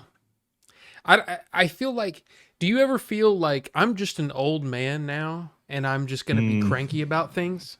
Yes. I actually, younger friends of mine have given me that reputation. Okay. So, like, to the point where I think I've talked about this on the show before, but for Christmas, they got me a Care Bears Grumpy Bear. Yeah. Well, so here's the thing. And I talked about this just briefly last night, but to catch you up, there are kids that live across the street right here, like right here. Then there's some kids that live down the street down here. Okay. They yell and scream and they're having fun and all that, being kids. I'm fine with that. Why are you doing it in front of my house? Why are you playing in my front yard? Because, okay, I wouldn't mind if I wasn't recording things, right? I got filters, right, that filter out the noise. But guess what it doesn't filter out? Human voices. Yelling. Right. So if you're out in the front yard and you're screaming, you are affecting my audio. And it irritates me. And I want to go out there and smack them around a little bit. I can't do that because... You know what this reminds me of? What? You know what this reminds me of? My second day on set, when me and Dave were walking to that truck, and we had the dogs, and we had the planes, and then we had the rag zoom and shit. Oh, it's the same kind of vibe. Yeah, those kids need to fucking stop. But the kids are actually... Okay, I have never seen them... ORAD is New Zealand for road. Okay. It's kind of like from what's that David Spade and Chris Farley movie? Black Sheep. Yeah. Roads. So Roads. This was last year. We had to go out and get onto them because they were riding their bikes up and down people's driveways. And they were running into our garage. Like bumping into our garage with their bikes. April and I were like, what the hell is that sound? And we went out there and we saw a bunch of marks on the garage where they were hitting the garage with their bikes. And we went out there and I said, hey, you guys want to go do that to your own house? Thanks. And trying not to be like extremely dickish, but kind of being dickish, because damn it, that's my house. A semi. But then this was probably, it's the last time it snowed. So not this last time, but okay. Time before. There were kids playing in the yard and they were breaking off branches on my tree and swinging them around and stuff. And I'm like, hey, you guys mind not destroying my tree? Thanks. And I felt like I'm going to be that guy where everybody on the street, if they're a kid and, they're going to be like, old man Michael's down the road, you better watch out for him because he'll come out and yell at you. I don't want to be that guy. But you what ever the hell? Right. Have you ever seen Gran Torino? Yes. That's me. You're gonna turn into that guy. Well, and no, I shouldn't say that. It's not me. And that is a fucking amazing film. It's a good movie. It really is. If you haven't watched so good. it is a good movie. But it's so good. My thing is, do whatever. Be the child. Be the kids outside and have the fun. I'm cool with that. Just don't do it on my property. Right. Don't yell and scream in front of my house. Please. Would you knock it off? Your house. Yeah, go to your house. It's right there. I can see it. And then the other neighbor kids, they're like 3 houses down. Go yell in front of your own house. That's not something I ever did when I was a kid. I never played in somebody else's yard, broke somebody else's branches. I never screamed and yelled, you know. And there's if I was these in girls. The yard, I was at my yard or my friend's yard, or we were like in transit to a park or something. Right. We were always riding. We were riding bikes somewhere. Yeah. Now I understand times are different, neighborhoods are different now. I understand that, and I'm very on board with kids playing in the street. Like they should feel safe to do that. They should be able to do that. But don't be a jerk about it. Yeah, I mean, so to really answer Bucho's question, I haven't lived. What, until I've screamed in front of somebody else's house? I don't know. Get off my lawn. But it's like, okay, so there's the yard, then there's the sidewalk, and then there's the little whatever thing, the part of yard that's technically mine, but it really is kind of public. I'm fine with that. But it's a strip of grass you're responsible for. Right. But when people are like running around in my yard, yelling and screaming, when I'm trying to footpath, that's a sidewalk. Yeah. But I don't know. It irritates me when I have to redo something I've been recording because some stupid kid is yelling outside my window.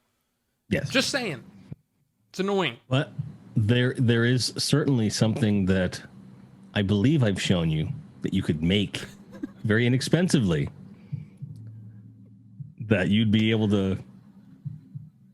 fine. Wait, hold on. Wait. I want to breaking branches in general, Tom. Look, hey, the thing is, I did crazy crap when I was a kid. I did stuff that I'm embarrassed about. I did stuff that I'm ashamed of when I was a kid. I think everybody has. Oh, yeah. Right? We all did stupid crap that we're not proud of. But I never did that. I don't know. I never yelled in front of somebody's house. I just don't get that. Yeah, I never went down that road. Like, I love that, though. Some military speakers that make you crap your pants. Just aim at the kids. There is a weapon out there that does that. The brown note is what it's called. And there are some bands that have purported to have played the brown note live and made the whole crowd crap their pants with, urban legend and stuff. But that does exist. It's a phenomenon in real life. But you have to play it so loud. It's kind of crazy. Maths Debater 34. Thank you for the follow. Welcome. Hey. That's okay. That's the name. I just said the name. Okay. I mean, that's fine. I'm pretty sure, though, that math is math. Are you debating equations at this point? Is arithmetic up for debate? What is it? 2 plus 2 equals 5 for incredibly large amounts of 2? No, that's not a thing. It's not a thing. I'm sorry. That's one of my favorite ones because it's so stupid, and I love it. One of your favorite twos. Right. Yeah, it's like, I don't know. Yeah, I don't know. But see, that's the weird thing. I don't think, like, you could probably hear that. Like, did you hear the horn going off? Okay, maybe it's filtering it. I don't know. Look, all I know is that super annoying. I'm kind of audio. I focus on audio. It's what I love. I love to listen. I love to hear things. I love to not hear things that don't need to be there. Ucho says you're turning into a Sith. Sith tendencies, huh? I don't know about that. I just think that, I mean, as long as you don't go out in your yard and be like, now at the end, do you understand? Right. You start doing that stuff. And I said, Yeah. should I buy like a big Nerf gun and just open the door and start shooting them with the Nerf gun? Well, here's the thing. I One, don't you'd know. have to pick up all the Nerf bullets. Number one. Number two, that's technically littering. Number three, they might enjoy it and start asking you to play Nerf guns with them. So, dogs. Yes. No. Yes. Look, here's the thing. I don't want to be that That's guy. going to be way easier to filter out than kids yelling. Oh, I just, do the whole, I don't want to do the dog on the chain thing. I always hated that when I was a kid. And I always felt it's kind of mean to the dog, Yeah, it is. like you can go that far. That's all you get. I hate that. Go get them younglings. Yeah. Nah, I don't know. I don't know what to do. Security hologram. Yeah. Killing younglings. I just don't know what to do. I feel like what I'm going to have to do is just breathe, and You should always breathe, not just in relation to this. that is true. That is true. Yeah. But you know what I mean? I'm just like, I guess I just need to just be chill and just not worry about it. And if they're out there, Maybe you should just police tape off your house when you're recording. it's like I'm trying to think of all the ways that I can kind of try to make it known that it's not okay. Just put a sign that says no trespassing. But at the same time, don't be sprinklers. But at the same, it's like, I don't want to be a kid. Be a kid, do the dumb things, have just fun. Don't do it here. Just respect my house. I'm telling you, the no trespassing sign, that classic orange on black, you know the kind I'm talking about. Sprinkle pepper spray. Oh my God. No, I don't know. Like I said, I definitely don't want to hurt anybody. And I definitely don't want to be that guy. I don't want to be old man Michaels. You know? No action you can take is going to avoid that. Because even the no trespassing sign, like you think about like the old cartoons, like, oh, old man Michael's over there. He's got the no trespassing. What's he? They're going to start talking like in his basement. He's got all these experiments that he's doing. See, paint gun with pepper spray bullets. Okay. Oh God. That's, but see, like this. This is what and maybe this is part of those things that a lot of people just don't think about is the consequences, not just what happens now, but what happens later, right? These kids are being loud and annoying and whatever now. What happens in 5 years when they start driving and they start becoming teenagers that are mobile that can also be disruptive? What else could they do to my house? They could be shooting paint guns at my house. You know what I mean? So it's kind of like, do I want to do anything that's going to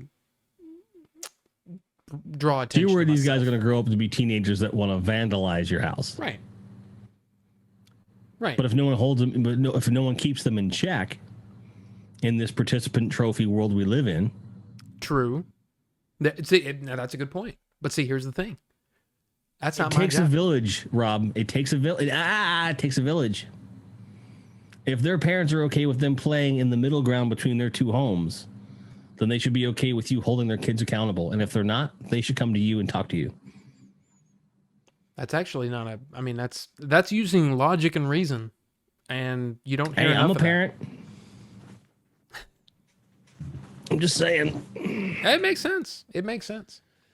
That went on for way too long, and I apologize if that bored started it. I'm like, Best Buy pissed me off. And like, let me tell you about something pissed me off. I'm gonna tell you something about them kids. Now, I did want to ask you. Yeah. So we can get off of the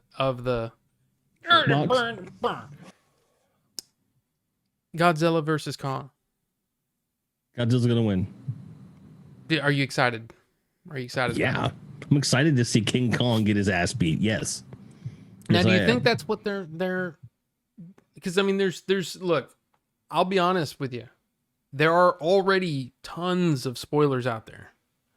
But then again, I would also say that if you have seen the other movies, like the older movies, you kind of know what they're drawing from. So they're probably going to do the same thing the original did, which was each one's going to have their moment and then have a definitive winner on some level. But here's the thing. Since the new Godzilla movies came out, people talk about those all the time. People don't talk about Skull Island that much. There's not like this crazy underground King Kong fandom of the current King Kong. People aren't rooting for the monkey. They're rooting for the big giant lizard. And I'm just saying, there's a spiritual reason for that. And he's going to win. I don't give a shit who you are. He's going to win. Now, just by virtue of being Godzilla, he wins. But okay, I don't care about no big ass monkey. Here's what well, how do I say this without offending me? No, not being offending, but I see it as a very Batman v Superman kind of thing. It could be. You're worried about them setting it up properly? No. Well, they've already done that with King of Monsters. Well, I know, yeah, but I'm talking about where they're going to have their Martha moment, and then you think they're going to like team up against something worse? Yeah. Okay, but that something worse better be. I've heard that there is a Mecha Godzilla in this film. I've heard that, and if that's the case, I hope they go Godzilla versus Megalon route, where they inexplicably speak through hand signals that nobody knows, and they just decide to fight this other thing. I think it'll be simpler than that, though. I think what's going to happen is that Mechagodzilla is going to show up, interrupt the fight, and they're both going to get mad at that thing and start fighting it and work together. Or it's going to start that way, and then one of them's going to hit the other accidentally, and there's going to be a three-way fight, and it's going to be an amazing all-out brawl. I want them to team up, and the last frame of the movie, they're holding hands, skipping off into the sunset, and they both jump in the air, and it freeze frames, and it says the end. And that's what I'm hoping for. And if that doesn't happen, expectations be damned, I will be a little disappointed. Here's the thing. There can be only one king, Rob. Only one king. Honestly, like I'm hoping that King Kong leaves respecting Godzilla, or Godzilla kills him. Those are the only two things. I don't know. I guess my thing is, because did I tell you that I watched King of the Monsters? I told you needed to. I don't know that you've told me since then that you've watched it. Because here's the thing. I had seen the first Godzilla, Elizabeth Olsen, the Pietro and Scarlet Witch version. Which is weird to see them as husband and wife, and then it is strange, right? Casting. It is weird. But even though I'm not a huge fan of that first Godzilla, the sound design in that movie really good is. Oh, and I think I might have said something because I cranked it in here, and especially the train scene where they're trying to be real quiet, and there's it's almost that weird growling, and it literally to me it sounds like something grating against metal, but then it's pitched down and slowed down. Yeah, and it's just so cool. I saw it in the theater. In the theater I saw it, it had a really good sound system. So we were like in that first section of a theater, we were like 3 rows back, so you could see the whole screen, but you were also like right up front because we had our pick.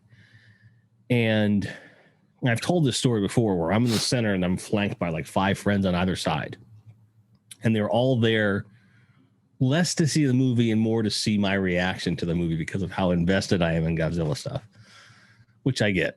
Like it's okay to be that guy. And I remarked that the sound design was really good. Like they could have done a lot to screw that up. And not only did they do it right, but they gave it, everything had weight and gravitas, and it made Yes. sense. Godzilla's roar, they didn't fuck with it. They just enhanced it just a little bit. And he looked like a brawler. He was like a wrestler, just like, oh, I'm gonna brr. You know, and then the ending, spoilers, when he just rips open the jaw and just like I leapt to my feet in the theater, and I was like, kill that motherfucker. You know, like it was good. See, and that's that feeling, or that what do you call it? That emotion that Elation. you're having? Yeah. Where it's just pure, just glee, kid glee of seeing, you know, monsters fighting. On that level, I loved a lot of Kong Skull Island and a lot of King of the Monsters. But as movies, they suck. I can't. Yeah, they kind of. I will say that Skull Island is better than most people give it credit for. I enjoyed it on a level. Yeah, it's fun. Yeah. But the thing is, when we're talking about films about gigantic monsters fighting and somehow trying to make that plausible and then having to inject humans in it to tell the story, if you can come up with a better way to do it, let me know. I want a kaiju film where there's no humans in it at all. Yes. Except for them running going, no! Right. That's what I want. I want you to tell me that story visually and let me just, like, give me some exposition in the beginning, maybe a little bit at the end, but just have one big, long fight. That's what I really want. I'm not going to get that. I'm not going to get it at all. It's, to me, it's the same as, it's my same issue with the Transformers movies, with Bumblebee. Even Bumblebee, as good, I will say, Bumblebee is much closer to what we want from a Transformers movie. My problem is it's not called High School Girl and Her Problems and a Robot, you know? Right. It's called Bumblebee. Right. Quit. With Godzilla. I even could appreciate the story that they were trying to tell in that movie, but it irritates me that the movie's called Bumblebee and he's in it a third of the time. Transformers. Right. Why do we give a crap? I like Shia LaBeouf. I liked his character. I found him funny and entertaining and charming. But why? I know. Why is he in there? I know. It just irritates me. And that's my problem with the first Godzilla for sure. Kong Skull Island isn't as bad, but still, it's like, why? But I will say, John C. Reilly in Kong Skull Island was masterful. He was entertaining every time he was on screen. I agree. It's called E.T. Who cares about those dumb kids? Exactly. I'll argue with that one. See, it's E.T.'s like midget sized, pardon me, little person sized. All right. We're talking about gigantic fuck off monsters. I don't know. I guess it's just my thing is that, yeah, you can come up with examples of movies that are called something and it's really about this, but that is kind of the setting or whatever. I get that. Yeah. But it's repeated.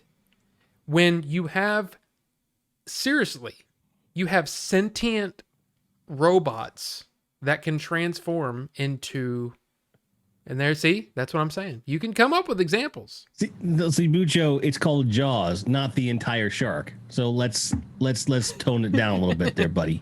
Let's tone it down a little bit. I think he's being a little. He's being Bucho, and I'm calling him out, Bucho. But it's that thing that it just irritates me, especially with Transformers, because I know that there are good Transformer stories because I've read them. And I'm not comparing it to that. I'm literally saying on its own merits, it doesn't work. And then look at the game series that they did. The Fall of Cybertron, War for Cybertron. Yes. There's no humans in that at all. Right. And it's a really good story.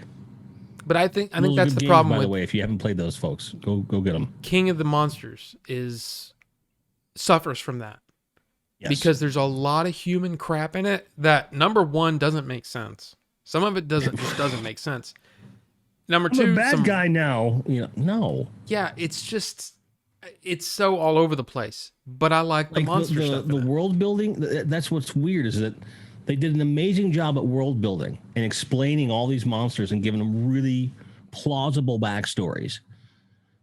And it everything made sense in the context. And I don't need your stupid divorce story. I don't care about your fucking kid. I don't care about like the only character stuff I cared about is when that one dude sacrificed himself for Godzilla. I'm into that. Like you cut down all like the Monarch team stuff down by like a third, cut out the whole family dynamic of it. And you could have the Monarch team almost act like sportscasters in a way and just give expository dialogue when it's absolutely needed. Otherwise, just let them fight. Just let them fight. Give me more of that. That's what I'm paying for. And that's, I think, what's even more frustrating about King of the Monsters in particular is a lot of the actors that are in it, I enjoy them. I like Vera Farmiga. Yeah. I like Millie Bobby Brown. I think she's really talented, and I think we're going to see a lot of great stuff from her in her career. Hope so. I can't remember the dude, the wisecracky dude, but he was the bad guy in like what? Is it Billy Madison? He's the bad guy. Oh shit! You know what I'm talking about? That guy, but he's wisecracky. He's the dude from West Wing. Yeah, West Wing. I can't remember his name. I just call him West Wing. Yeah, Bradley Anderson. I want to say Bradley. Bradley something. Watanabe can, yes, but it's still. I love Watanabe too. Yeah, but he's another one where he fits in that movie. He fit in both those movies. Even the Navy guys from the first Godzilla. That whole thing, it made. I liked the approach of the first one, that was minimalist to a point. They took the minimalism a little too far, just a little bit. But I liked how there was a buildup. And then when you get that big rise and Godzilla lets out that roar, it's like, okay, now the movie is starting. And then they immediately cut away, and I'm like, see, that's what I don't get. I just don't understand, and that's what I'm scared of.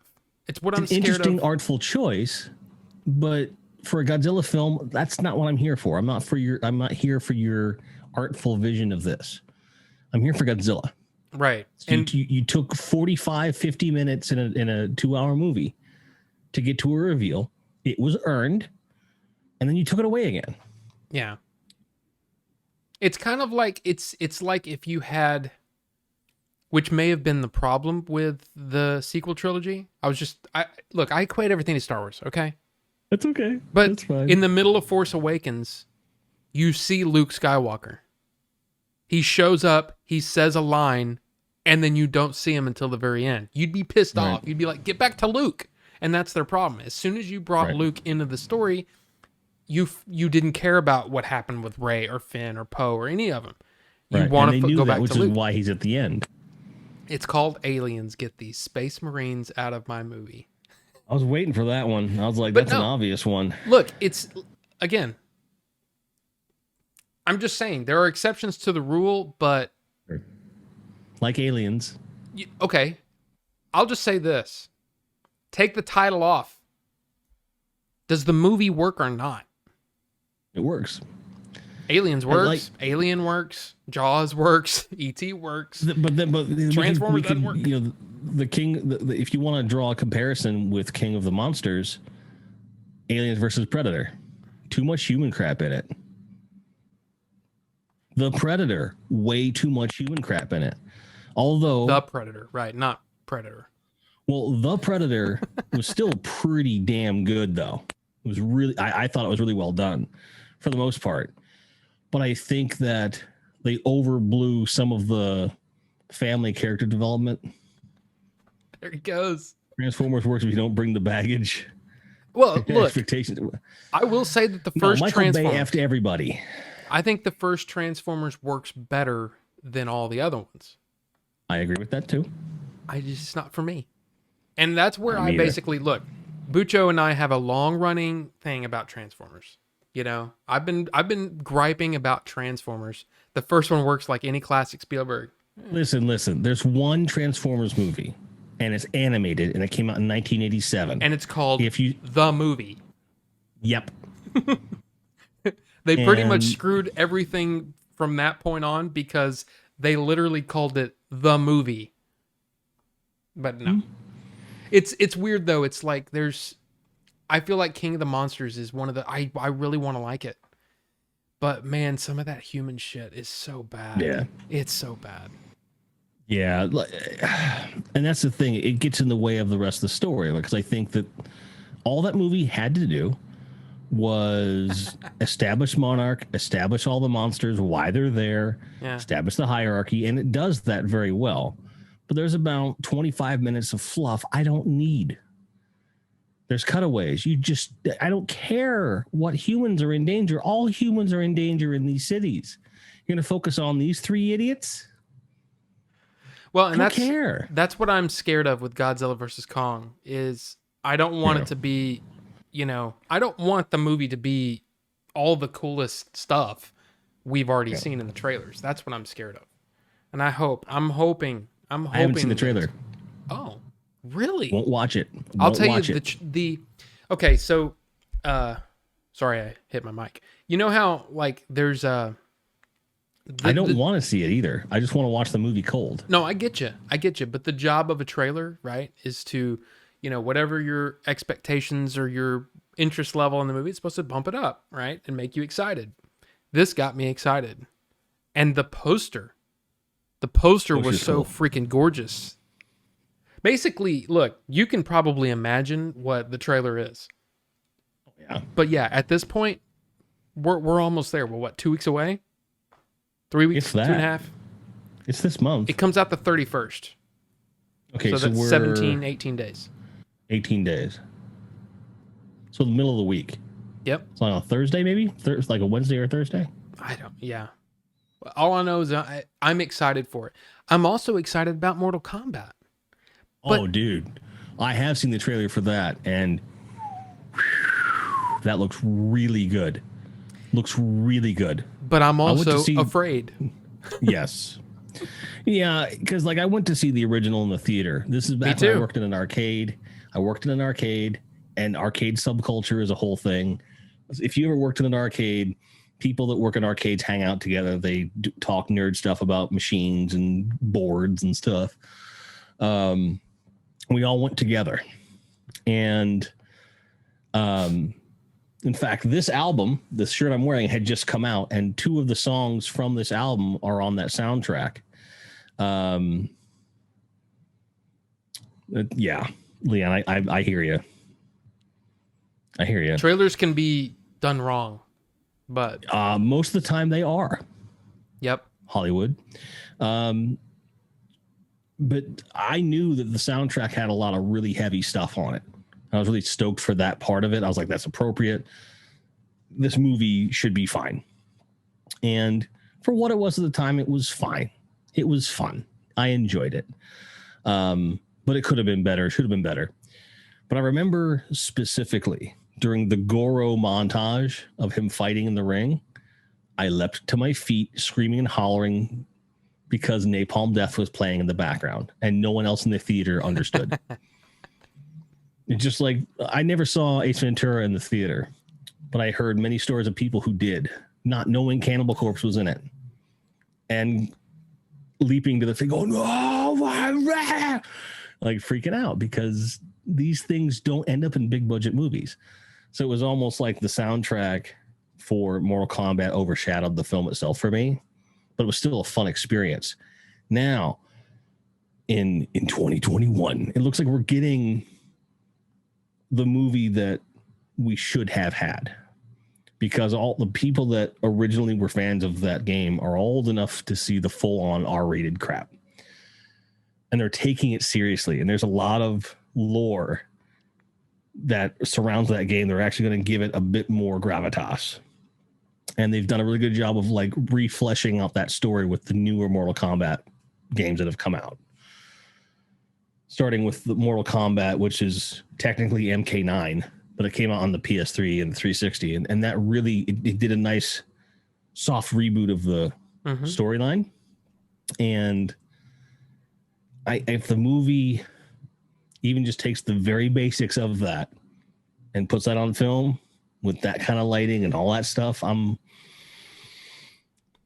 there's a lot of potential in that thing. See, it's weird because I remember when the trailer came out, I thought, I hope this isn't like the first movie where it's literally almost like, okay, let's put these two fighters together, let's do a scene, and let's do this. Sort of the same thing. You figure out what fights you want, and then you try to put a storyline in the middle of all that.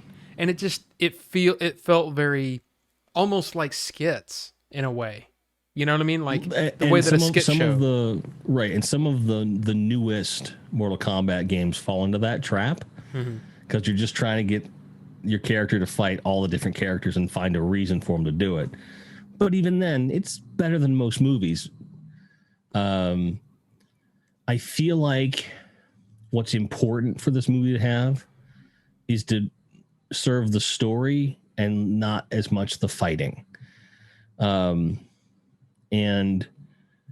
if you do this one right and build the world well, you have carte blanche to keep making those films and have all the fights you want over as many movies as you want. But you got to set it up for me. You got to set it up. And I'm hoping. I'm hoping like that it's going to be... we're going to get a Sub-Zero Scorpion fight. Right. We're going to get a Liu Kang, Shao Kahn, or Shang Tsung fight. Yep. Anything else is a bonus. Anything else is a bonus. I just want there to be enough. I don't know. It's such a weird thing. This is the opposite problem from a Godzilla film. You want the character development now. Well, because I do too. Right. But at the same time, I also have to appreciate that most games aren't story driven. They're just not, So the purpose of the movie should be to tell the story rather than have all the fighting. Okay. Got to bail, chats. Have a good one. Bucho. Have a good one. We were, we were all just playing around. Exactly. We love Bucho, you, Bucho. I love you. But yeah. Can be kind of trolly sometimes. I'm just saying. But don't we all? Don't we all? It's true. I think that you have an opportunity to really set up story and tell the lore and build the world and have fights happen organically. If I want to see certain characters fight, I can do it in the game anytime I want. But expand the story. Give me that much more reason to go back and play the games, knowing more about these characters and he said the toasty. He wants the toasty. Yeah. I'd be okay with that. I want it to be fun. I want it to be fun. But the weird thing is that it kind of goes against what I usually say about movies. Whereas, the story and character have to work with the action scenes. There's a part of me that almost feels like because it's based on a video game that's literally a fighter, I don't know if it's as important.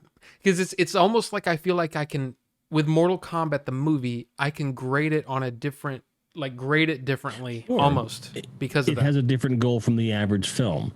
Right. Same as a Godzilla, same as a Star Wars even, there's certain things you're looking for in those types of films, right? And so within the context of what the source material, there's a different grading scale. Like you don't have to have sweeping Shakespearean drama in this film. You don't. Wouldn't that be amazing? But but I do think that just based upon that trailer, they're doing a really good job. I think they're pulling a King of Monsters in as much as they're like, well, there's all this fantastic crap. How does it actually happen? Yeah. Jax doesn't just show up with his metal arms. Like they show him what happened. And it is plausible. And it looks like it's going to be fun.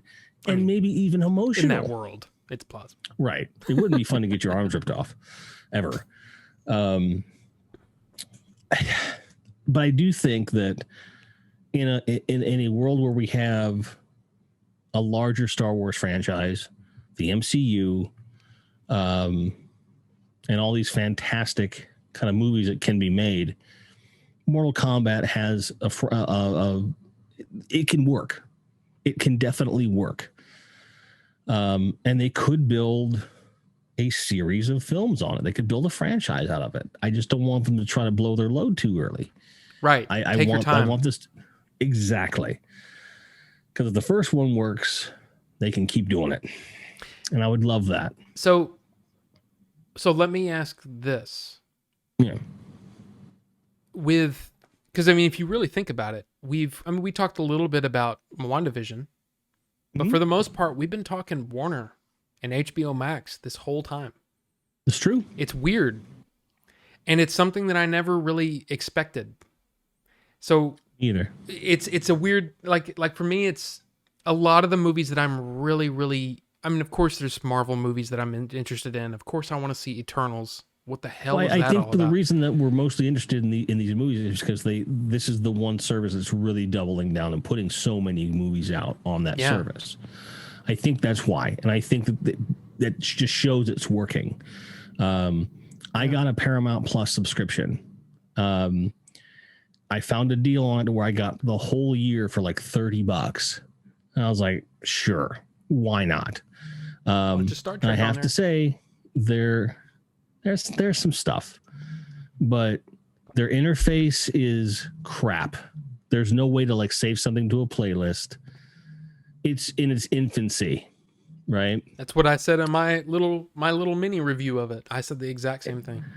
Like there's a lot of potential there. It can only get better. And even HBO Max has made some improvements. It no longer plays the movie in a little frame. It automatically goes to full screen now. Very smart. Hey Rez. And by the way, Rez 1198 and Bonobo Juice have both been hosting this entire show, so thank you for that. I didn't actually say that at the beginning, but Rez has been regularly hosting my show, and I really appreciate that. So they will oftentimes message me and tell me that they're going back and watching stuff. And what Rez has told me is that they started watching Game Chasers because of the show, watched the whole everything they've ever done, and then has gone back and rewatched all of the interviews, and like everything makes more sense now, and they enjoyed it that much more. So that's awesome. So if you ever wonder if this show is accomplishing anything, Rez is proof of that.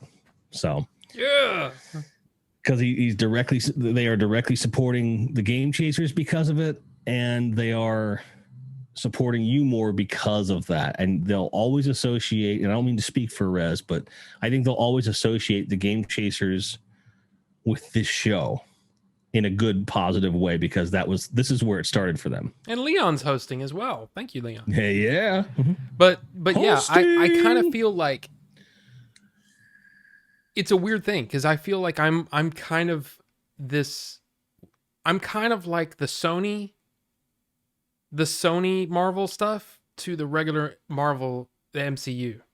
So you've got the GCU, the Game Chaser universe. I'm kind of off doing my own thing, but I am connected, right? Definitely. So, but Leon, no big deal. It's cool. Thank you, though. But yeah, I love that. That's awesome. And hopefully, when you watch that movie, when that movie comes out, it's all going to come together. Oh man, and that's why it's like there's a part of me that I wanted to talk the movie. I want to talk the movie all the time. I really do. But I also can't wait till it comes out. We can just have open conversations about it. Right. But I also don't want to be, because I understand the one thing that I have paid attention to, and it's something that I know a little bit about because I've done it, is marketing. Yeah. You don't want to beat something into the ground before it's available. So I didn't. Right. We did a lot of interviews on this show, right? But it was too early almost. I almost feel like it was too early, and I don't want to keep beating it into the ground and talking about it because I don't want. I agree with that, but I have a counterpoint. Okay. Here's the coolest thing: you put all those interviews in a playlist, and then when the movie drops, You drop that playlist on Twitter and we get everyone circulating it, because every time I watch a movie that I really like, I'll go to YouTube and find like people doing reviews on it and interviews and everything I can do, because I want to know more. Yeah. And for people that are getting it digitally and not a Blu-ray or whatever, that don't have the special features necessarily, they'll be able to immediately go to your playlist and get all this insight stuff. And we really should get a round table of like Leon, Yoshi, Billy, Jay, me, couple of like any of the crew that we can, and pre-record a long discussion that you're going to hang on to and release on release day. Yeah. So like, so when we know there's a release date, like a week before, record it, and then that's just so that there's content out there for people to watch. Right. And here's the funny thing. I still haven't released Peter's interview or Rudy's interview, because they both, I told them, I said, hey, just let me know when, because I've done, I've been giving them the opportunity to take a look at it just in case there's anything they want to take out. And I didn't want to put it public until I had their blessing. I still haven't gotten it. And I need to, that's another one. Both of their interviews are fantastic. They're so good. I was there live for both of them, I think. Yeah, they're great. And I really enjoyed their insight on, because it's one thing to hear, people that, we all hang out together, right? It's one thing to hear our thoughts, but to hear somebody who's a professional that wasn't a part of the group and talk about it is even more interesting. In a positive light, and to really just say, no, this is really good. Yeah. So that's, yeah. All the older interviews are ones where you can't discuss the film, though. Yeah. That's true, but I still think that there's value in there, because there's some cool stories that you can then draw the lines. We could even, this is something you and I could do like on one of my weekdays off, because you're not really doing a stream necessarily during the day. Right. And you don't normally have a show. We could go through some of those old interviews and record a sort of commentary that you could then intercut visually and audio, just to kind of go, hey, we're going to set this up, and here's what he was talking about, to make it kind of like it would be less a little bit of legwork to make those even more invaluable compendiums, because what those early interviews benefit from the most is that everything was fresh in our minds. Right. There's stuff that I go back and listen to, like whether it's music, me having recorded something on the road, a YouTube video I made, whatever. And I go back and I watch it and I go, man, I didn't remember that. There's stuff that I was watching on some of the old interviews with you and I was watching a couple weeks ago. I was like, I forgot about that. These are really, these are invaluable in the sense of we've got to document a snapshot from that time, even though it lacks some connective tissue. The movie is the connective tissue, and we can always add to those conversations and content to make this kind of a, because we have this unique opportunity to really like flesh everything out and have like all kinds of different things available for people, because the people that are going to get into this movie are probably going to get really into this movie, and they're going to want to soak up every last bit that they can, because there's a lot of really heavy movie buffs that are into the Game Chasers. And I guess I've said it before, I'll say it again. One of the coolest opportunities about being involved with this movie is that we get to release things and handle things in a way that appeals to movie fans like us. Like, what would you want to see and hear and talk about? Like, we get to do all that. I don't have to worry about a Francis Ford Coppola commentary track boring me 40 minutes into a film, for example. I was just watching the Godfather 3 discussion yesterday. And I was like, yeah, I forgot. I even forgot that I got so bored with that commentary, I turned it off. And I was like, oh, is there a commentary for the new cut? I don't think there is. I don't think so. I don't think he recorded one. And I'm kind of mad about that, to be honest with you. Yeah. don't know. Well, I don't know. He seems, because if you even just watch his little intro to the movie, he Yeah. seems very dry and Yeah. like less sharp. And I'm not trying to be mean or anything about Francis He's Ford getting Coppola. older though. But yeah, he's getting older, and it's not like I don't know if he would have as much to say. Like, I'll tell you what, if you're bored by the Godfather ones, Apocalypse Now. Oh God. What? I can't even imagine. Have you seen like any of the cuts, the different cuts that he's done? Yeah, I have and own and have seen the original and Redux. I haven't seen the newest, the definitive one. I know. I want to watch the final cut as well, and I just haven't yet. I haven't bought it. Me either. It's one of those things where that movie never grabbed me enough to warrant it in the first place. Which is understandable. Like, that's one of those films you really only need to see once. There are some movies I'm glad that I saw that. It was a really good movie, but it doesn't lend itself to rewatching as much as, for me, as much as some other stuff does. And that kind of leads me into like I was saying before, I was watching a lot of Clint Eastwood stuff lately. It was originally born of rewatching stuff that gave me a certain feeling. But then I was branching out into other military films that I either hadn't seen in a long time, but I kept coming back like, I want more Eastwood. And I found that like I was saying before, he kind of plays the same character in his basically anything past like Heartbreak Ridge. A lot of times he's playing a very similar character. And he's telling different stories around this center point. Like, he's the eye of the storm, and he gets to do all this different stuff and make different points and stuff. I really enjoyed that, and I'm continuing to enjoy it. But there just is something about that dude. I'm off point of what I was originally trying to say, but about how we can release stuff that's yeah. So what I was getting at was like comfort food stuff and rewatching movies. There are movies I'm watching now that either I hadn't seen in a long time or hadn't seen the whole thing.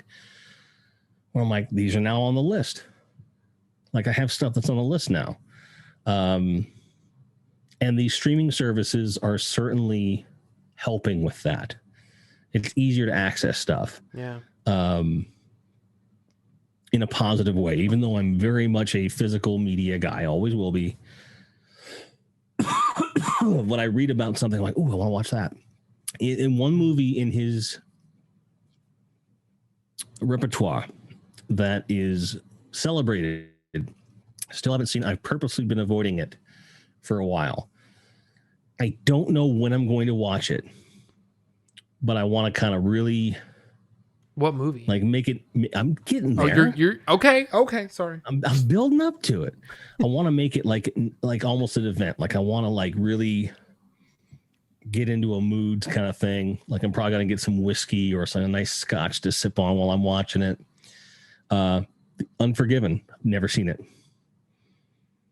Ooh. It won so many awards. It's supposed to be like a signature piece. People tend to say it's one of his best performances, and then all the performances around him are supposed to be so good. Yeah. So, and it kind of reinvigorated the interest in like the Western, where you've had several Westerns since that have been really good, including some of Tarantino's work, which I would not think that he'd be good at that, but he sure is. It was a movie that's always been on the list, but I've never been in the mood. But watching more Clint Eastwood stuff makes that's more Eastwood. I will say that there was, just like I went through it. It's weird. I've gone through different stages with movies where I'll get into Westerns. I got into Westerns really big, and I'm talking about from every like brand new ones to way old ones to kind of mid 50s, and then in the 60s and 70s they get a little darker and a little whatever, and then of course Unforgiven is almost like the cap in a way for the Western genre, like everything it can do.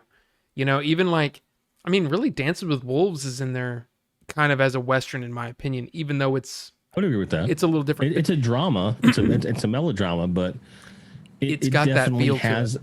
Yeah, because there's so much about it being on the edge of the frontier, Right. and what it was really like in those days, and it's got that character study vibe to it that westerns tend to do.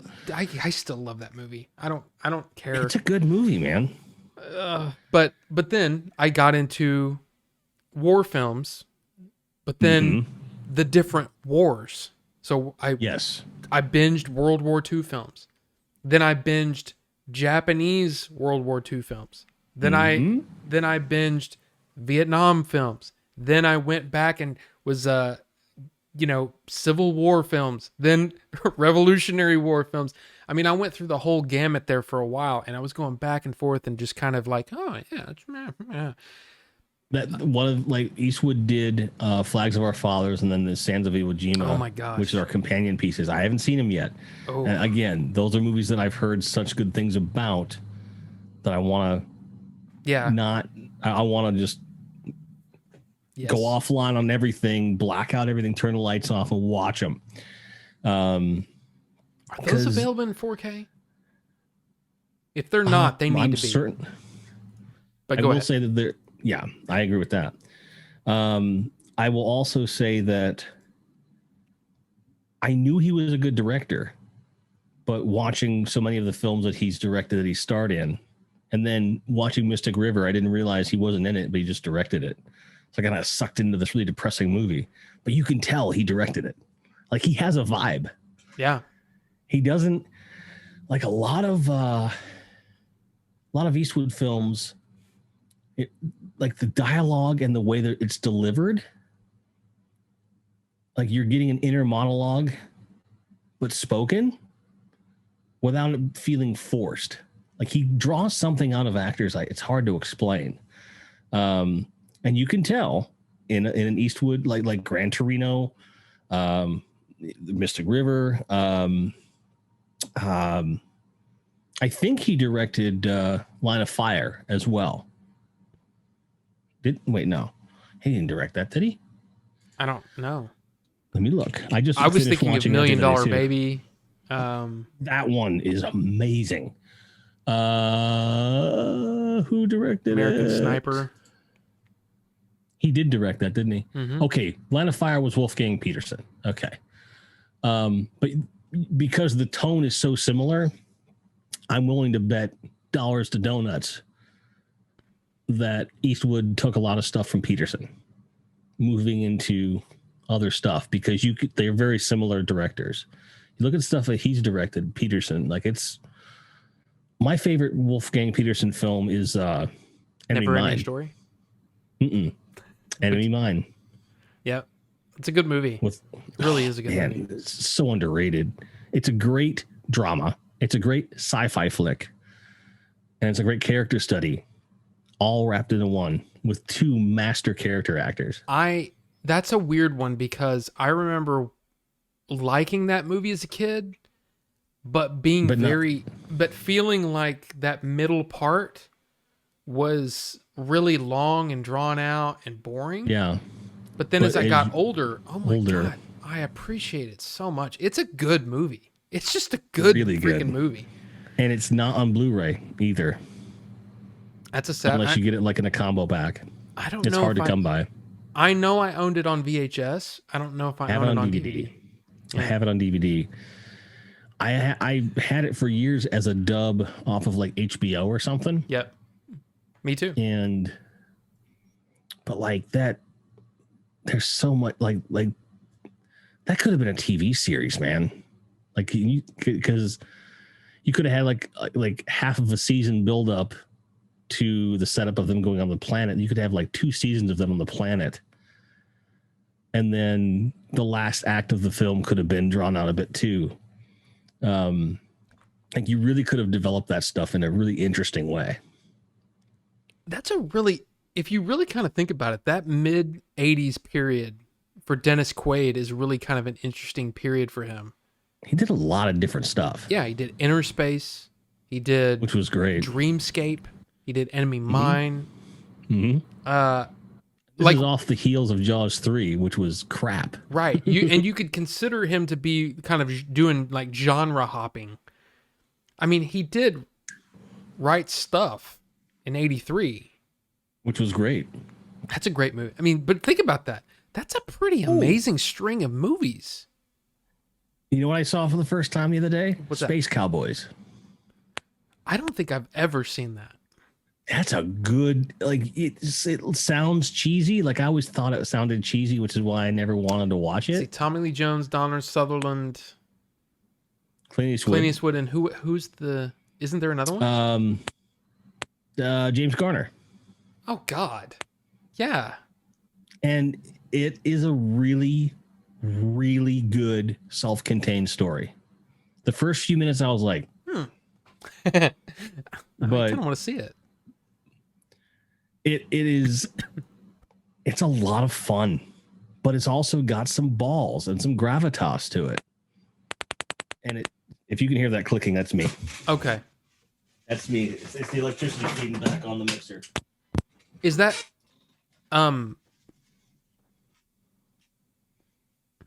It's a loose ground wire somewhere in the wall. Yeah, no, and yeah, I heard it, but it's okay. I was thinking of something else though with Space Cowboys, and I can't remember where my thought was going.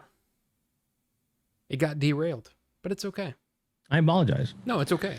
But yeah, that's when it came out, it was heavily praised, and there's some CG in it that's a little janky, not very janky, but it's just a fun fucking movie. But it's got some emotional beats in it. Who directed it? Oh, Eastwood directed that too. That's why. Huh. I haven't seen a film he directed that I was like, ew. Like, all of them are good. Yeah, and I missed out on Richard Jewell. I saw that on HBO Max, and then I think it's dropped off already.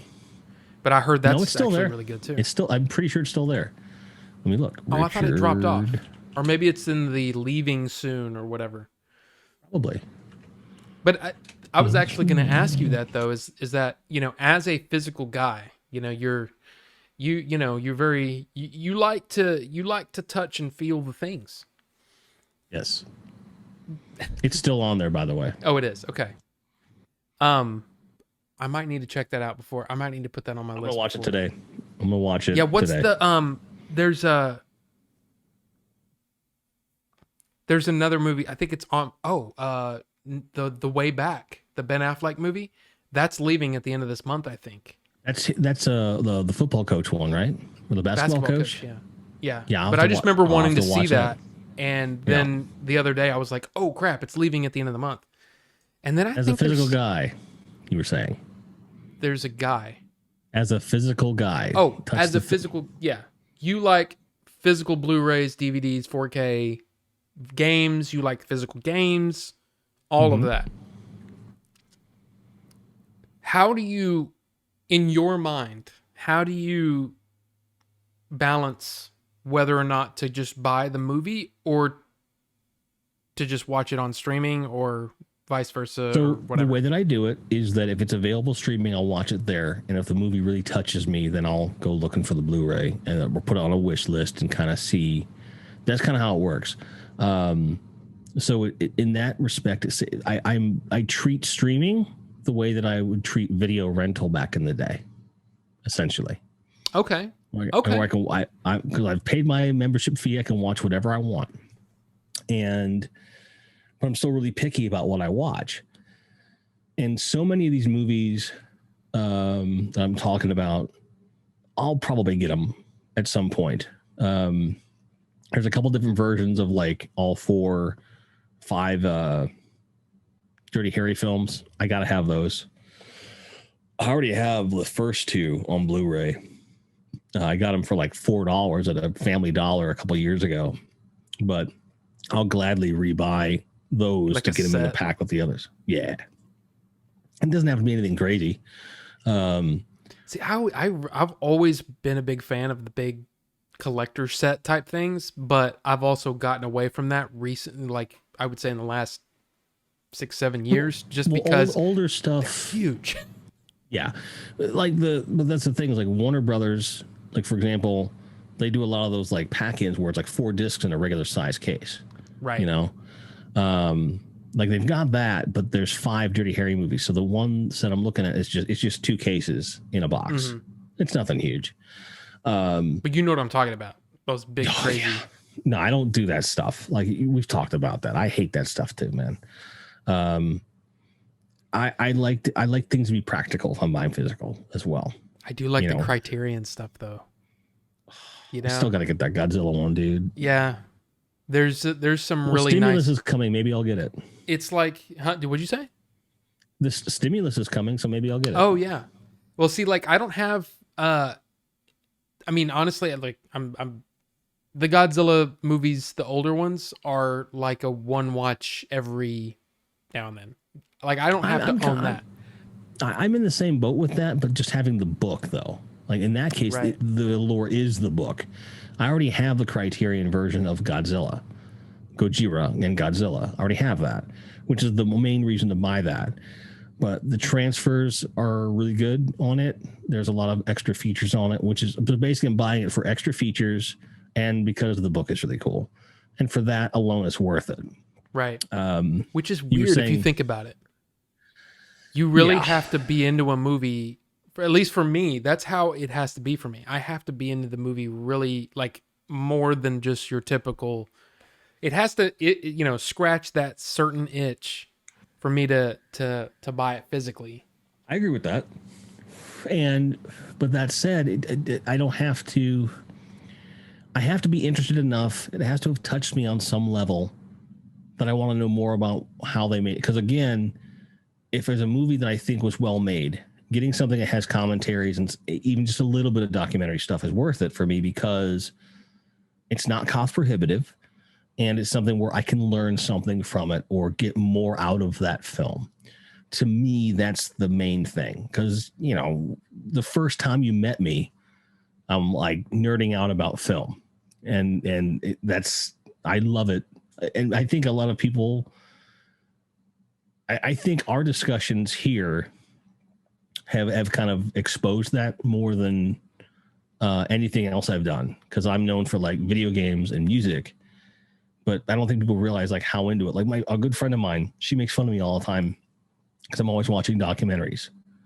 To the point where when I say it, I have to say it under my breath. I'm like, I was watching this documentary about this. She's like, because we were hanging out one time. I'm like, well, there's this everything I wanted to show her was a documentary on some level. And she's like, don't you watch anything that's fictional? I'm like, yeah, I do. But I like to learn about stuff too. Like I watched the Netflix series about the Night Stalker that came out recently. That's really good. Really good. And because of the way they constructed the documentary, there's also a drama to it and there's a nice arc of the story. And there's a few times where they just missed catching him. And you're like, oh. And like the sheer happenstance of like how they eventually caught this guy. Because he was in most ways a really meticulously organized fella. Like he was very good at going all over the place and not having a lot of linkage to anything. But it was like, but the thing that got him was like he wore this one kind of shoe, and they almost had him based on that because there was only one pair of that particular shoe sold in that area. All they had to do was find it, but then the press blabbed about it, and they never found the shoes. It took them like 3 more months to find him, and like X amount of people, and you're like, wow. So even though it's true stuff, it plays like a regular TV series, right? Because you're like, stupid motherfucker, it's good. But that's what to me, I think documentaries, especially documentary series, have elevated themselves to be like the thinking man's reality TV, where you're getting story content and information. It is entertaining, but it's not exploitive. Whereas, and it can take its time to lay out. Right. And that That's probably why I like Trinity and Beyond is probably my favorite documentary, and all because it's just it's a bunch of unclassified or declassified test footage from nuclear testing with William Shatner narrating and this bombastic Soviet symphony orchestra doing this amazing soundtrack underneath it. And like, I don't know who came up with this, but this is amazing. See, and it's entertaining, and it's about the most destructive weapon ever created, and it's depressing. But it's fun. I like documentaries as well, but I really have to be locked into that subject, you know, to really dig in. Yeah, but yeah, there's stuff I can't watch, but it has to be something I already have some interest in. Yeah, a well done documentary about something I don't already have interest in is also going to like draw me in. Like but it has to come off of a recommendation, stuff like that. But here's something that the question kind of formed as you were talking about this. So I find it strange that a lot of people, the movies themselves are taking a back seat to this long form storytelling like they're doing with, say, WandaVision. Yeah. Right? Yeah. Do you think that with I'm just conjecture here, but if the movie theaters continue to decline, streaming services have obviously shown that there's a lot of interest in them and people watch all those. Right. Do you think that they'll move away from a movie type format and move to a longer episodic, 4 or 5, 6 episode, 10 episode, I think depending like upon the subject, like the Queen's Gambit, for example, is to me is a great example that wouldn't have worked if it had been edited to be a movie, 2 hours, 2.5 hours. But the reason that it was, it's fantastic. It's a fantastic series.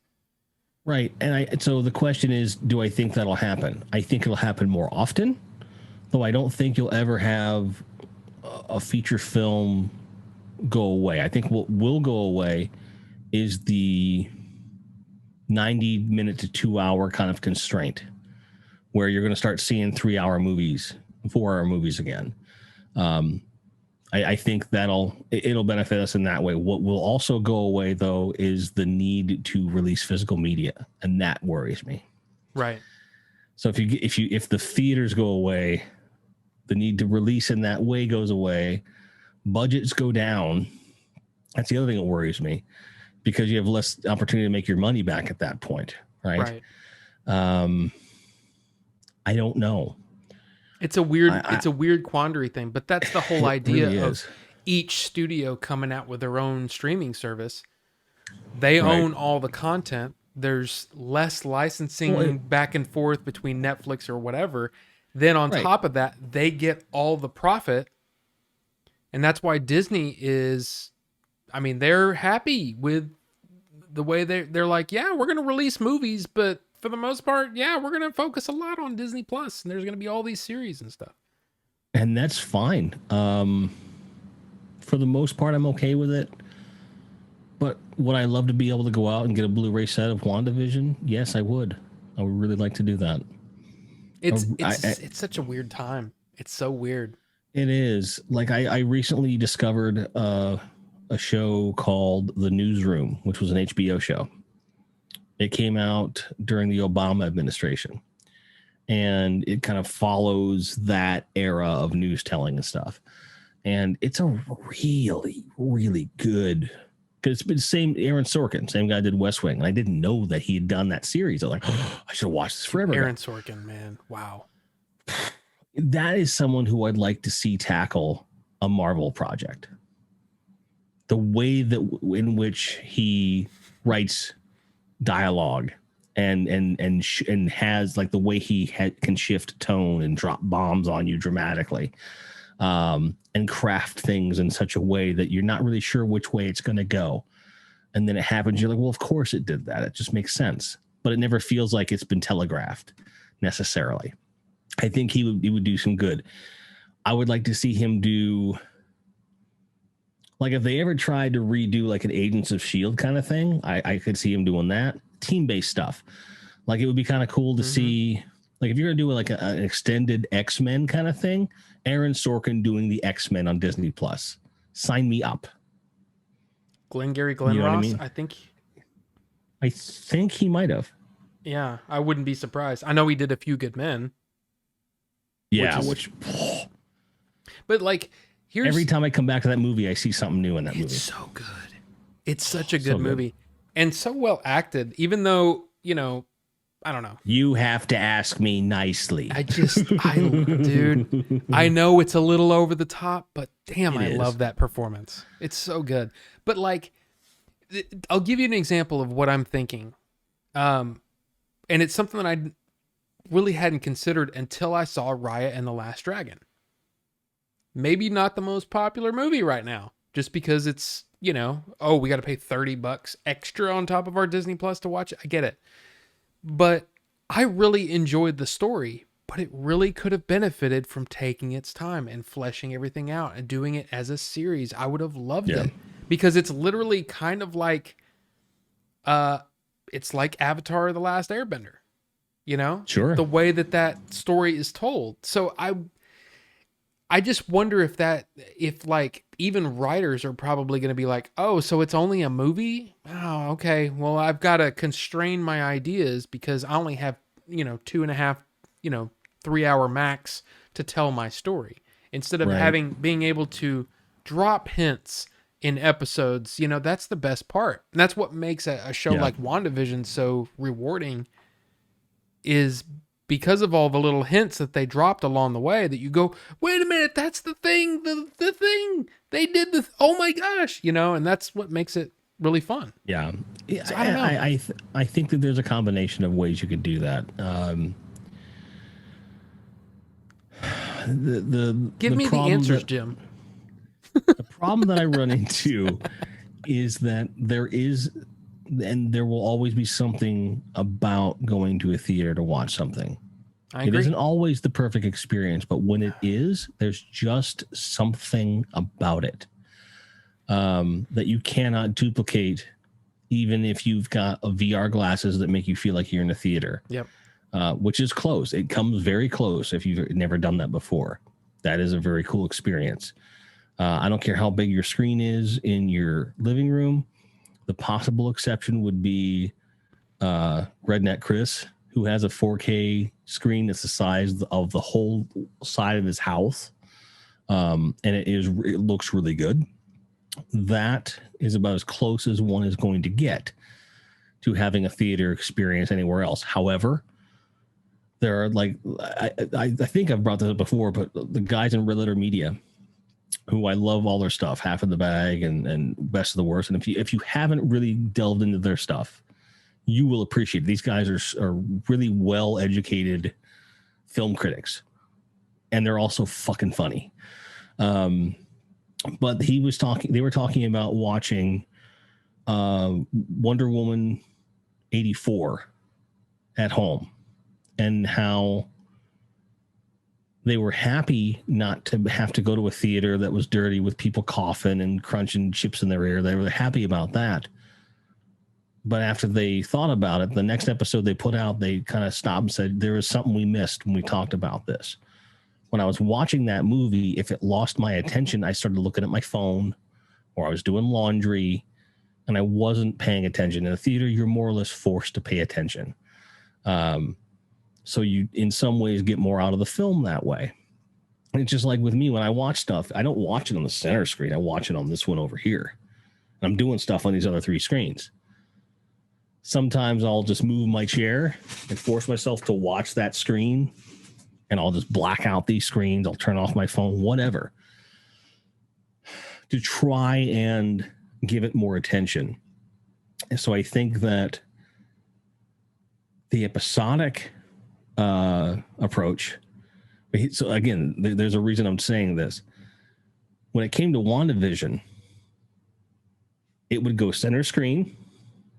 I would take all of my chats and stuff, minimize them, black out the other screens, turn off the lights. I'd mute my notifications and put my phone down. And I would just watch it. And I don't know if that speaks to the quality of what they were doing or what, but it became an event, whether it was because they were doing it weekly or whatever. And I'm going to do the same thing for Godzilla versus King Kong. I think that there needs to be a bridge between the theater going experience and the home stuff. And those of us that have larger screens with big stereos, it can come close. But I think that culturally we have to like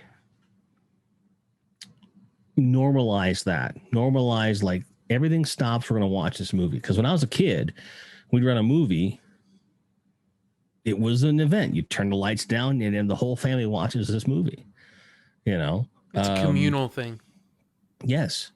And going to a theater to do the same thing, it was similar, but it was different.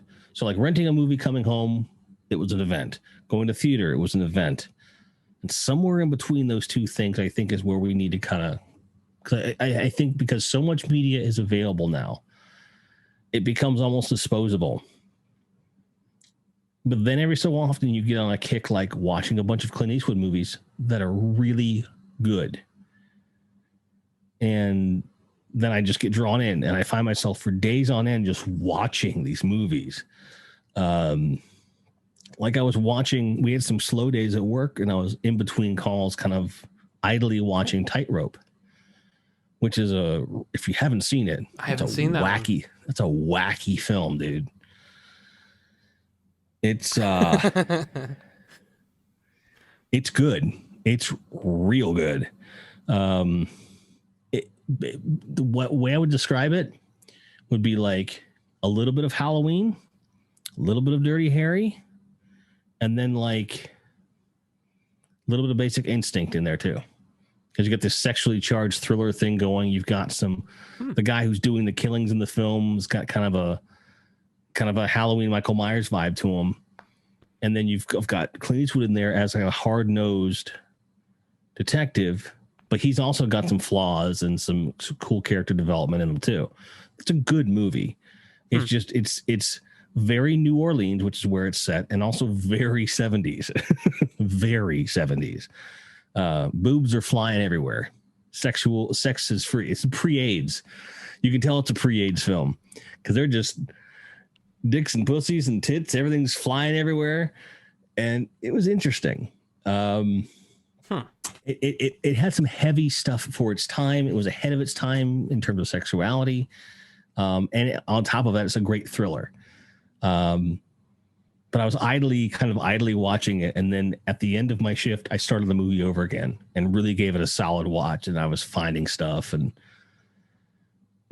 not every movie makes me want to do that. It's weird that you say that though, because all of our connectedness, right? With the Twitter and the Discord and the Facebook, whatever you pay attention to, right? Whatever your thing is when we've got your iPad or your phone or whatever you've got, that takes away from what you're watching, and it makes it be a little more disposable and more of a background kind of thing. It's just like when I love watching the UFC, but I find myself sometimes being drawn into something on, maybe another fighter is talking about the previous fight. I get drawn into this, and then I'm like, I'm missing the actual live fight that's going on right now. It's the same thing. You get taken out of a movie, and you're not allowed to experience it the same way. That is so interesting, and it's weird how the disposability of, like, say, Netflix, a lot of the just the stuff that they throw at, there's a lot of just junk on there. Let's be honest. But I wonder how much of that stuff would be quality if we gave it a chance, and put our phone down for the 30 minutes or hour or whatever it is. It's really interesting that you say that. I never thought of it that way. Well, like I think, for example, when I moved down to Texas originally, and I was living with my girlfriend at the time and her kids, and sometimes the four of us would sit down and watch a movie, and we'd kind of put the phones down kind of a thing. Rez just said he and it was does kind it of more. Did you see that? He said he Yeah, I does it did. more than he cares to admit. Yeah, it's definitely something that you know, It's amazing. They like to, yeah, it happens. And then there would be times when the kids weren't around, but just she and I would sit down and watch a movie. Like when we watched Hereditary. Oh, That movie. We just, yeah. That was a very definitive, let's watch this, let's crank it. And we were on the edge of our seats the whole time, to the point where my lower back was hurting from being like the whole time. But it benefited from, we turned all lights off. We didn't have anyone yelling in our ear. We didn't have their phones on and all that crap. And it was worth it. Like, you know, I've been looking at buying a house, and the longer it's taken, the more houses I've looked at potentially getting, the more in my head I'm like wanting to make sure whatever I get, that I have a sitting room, like a living room, where there's no screens in it. And then when whatever room the TV's in, it is focused on, you're watching something. So that Wi-Fi blockers. I'm just kidding. No, I might be kind of funny. I should get a basket hanging on there. Put your phones here. Yeah. Be kind of cool. But the idea of ritualizing it in a way. Right. Because there's a lot of places that I've looked at that have like a room that isn't too big. So it really couldn't be a functional living room. But you could put a great big screen in there and a couch and like a table. And that would be all it is. You're in there to watch movies or play games or whatever. Right. So like in my brain, like I've been consciously saying, I do want a social area that is not focused on the television, to force people to just sit around and talk. You know, maybe have some speakers to like pipe music in lightly or something like that. But I want to have a living space, and I want to have, we're here to watch this screen area. Because my parents had that a lot when I was growing up. And I always kind of thought as a kid it was dumb. I didn't like it. But now I understand the value of it. And I think that an actual sitting room. Yeah. Exactly. To where it's, because it speaks to this whole distraction thing too, where I want to be able to socialize with people in my house and be friendly and have, you know, get-togethers and stuff. I want it to be about that. Unless we're watching a movie, then it's going to be about that. Or if we're having a cookout, it's going to be about that. You know what I mean? Like I want to like socially focus more. So I'm looking at my house as a means to do that, because I was even doing that in Iowa before I even moved, where I would force myself to leave my office and all my screens and just sit in a chair and watch movies. And maybe, yeah, I still have my phone, but that's all I'd have, versus these 4 screens where I can do all this stuff and have a phone. It was forcing me to get away from the desk, to disconnect, and to actually experience what I'm watching. It's weird how you say that. You're describing something that I was in a way doing already and not realizing that I was doing it. It's something, this is one of these things that I think got me in trouble at work, because I would say, you're giving me a phone. Yes. You're not getting this phone number.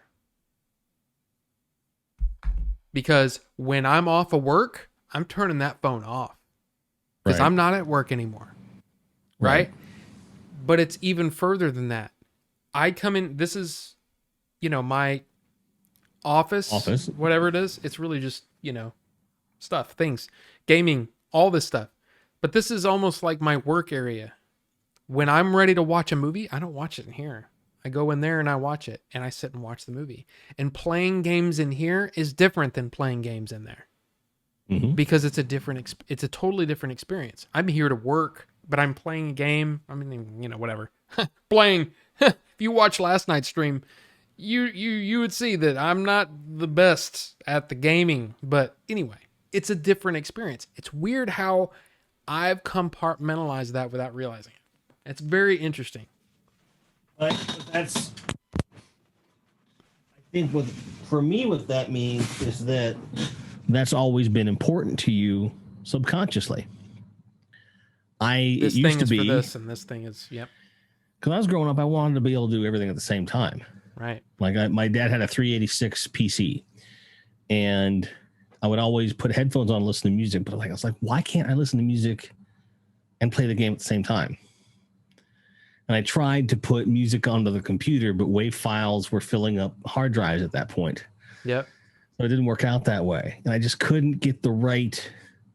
So I was like, okay, when I have the chance, when I get to that place, I want to be able to do everything in one spot. And I have that now. That always I have freaked for a me long out. time. It That would always freak you out? It would freak me out when games would allow you to do that, because I felt like the soundtrack was part of the game, and if you change that, then you're changing the game and you're changing the feel of the game. On a story-based game, I will Quake. always. That's the one that was the first game that allowed me to do that, where you could put in a different CD. Mm-hmm. You know, you install the game, but the soundtrack is on that CD. You can play that in a regular CD player. I think I could be wrong. But it was one of those weird ones where you could play whatever soundtrack you wanted, and when I would try it, I'm like, this doesn't work. It doesn't. The game doesn't feel the same because I'm not hearing Trent's weird droning crap. Which is, frankly, a poor example in as much as that game kind of relies on that soundtrack a little bit differently. Yeah. But a game like a Burnout game, like a racing game, right, where they have all these like licensed songs, like I don't want to listen to these. I want to listen to or a GTA, for example. You know, I want to listen to what I want to listen to, kind of thing. Which they've integrated that. Even Destiny, when I play content for the first time, listen to the soundtrack, get a feel for what they're trying to do, and then. But I'll be doing this activity over and over and over. That's the kind of game that it is. I want to listen to my shit. That's different. But I like the idea of being able to kind of customize my experience. But that's come full circle to where I want to get away from the cacophony and just say, I want this thing, film or whatever. I want to at least have the option. I'm an options guy. I like to be able to do different stuff. Like, I think nothing, if it's a movie I've seen a billion times that it's just comfort food, throw it up on that screen, play a game, and just kind of idly. It doesn't matter how many times I've seen that movie, I will lock back into the movie every time. I try to do it at work because I did it specifically. I remember there was a task that I had to do that was going to be incredibly brainless. Tedious. Yeah, tedious and brainless. I needed something to distract me a little bit. I can't listen to music with lyrics because I will get involved with the lyrics, and I can't listen to anything that's too interesting musically for my brain, because then I will disengage from what I'm doing and pay attention to the thing.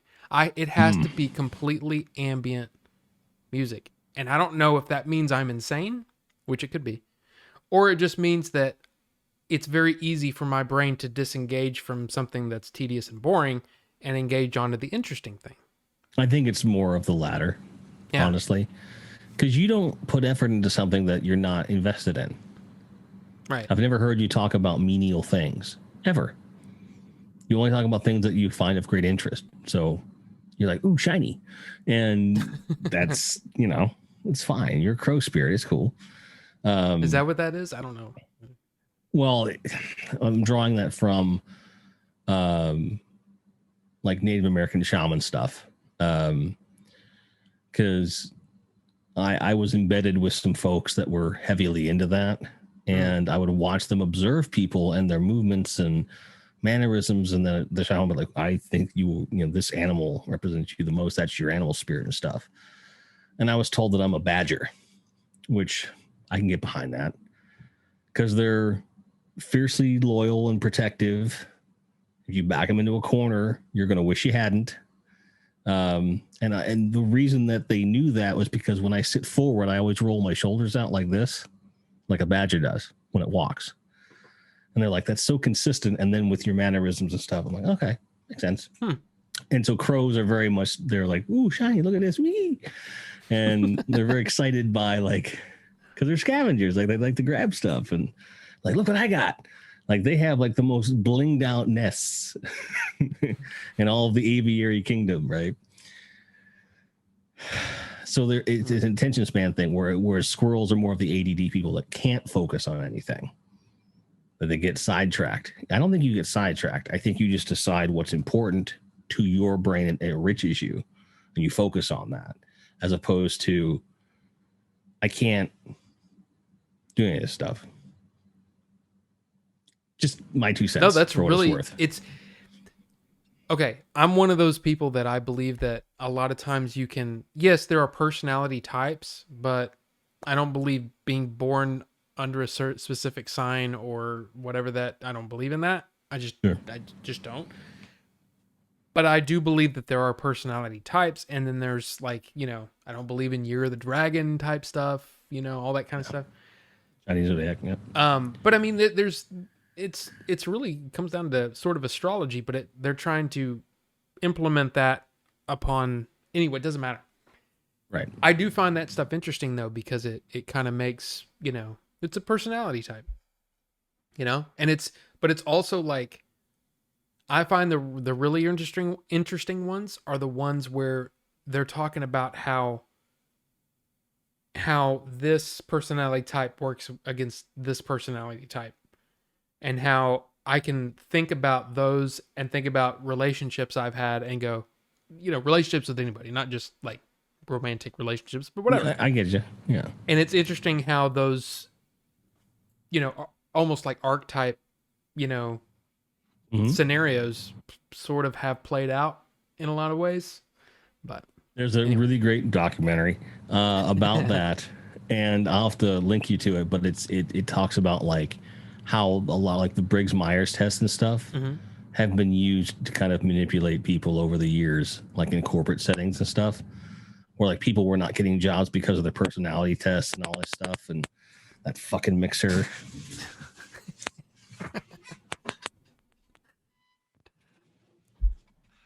I find it weird lines in this place. I find it weird that a lot of people on Twitch, and a lot of people that talk about their setups and all that kind of stuff, they always talk about having these big mixers. And I guess it's just because I only focus on my own. I don't have a mixer. I just have my Scarlett. You can do it. You can do it virtually. Like I have the reason I have the mixer primarily is because I had phantom power built into it, which I needed for this mic.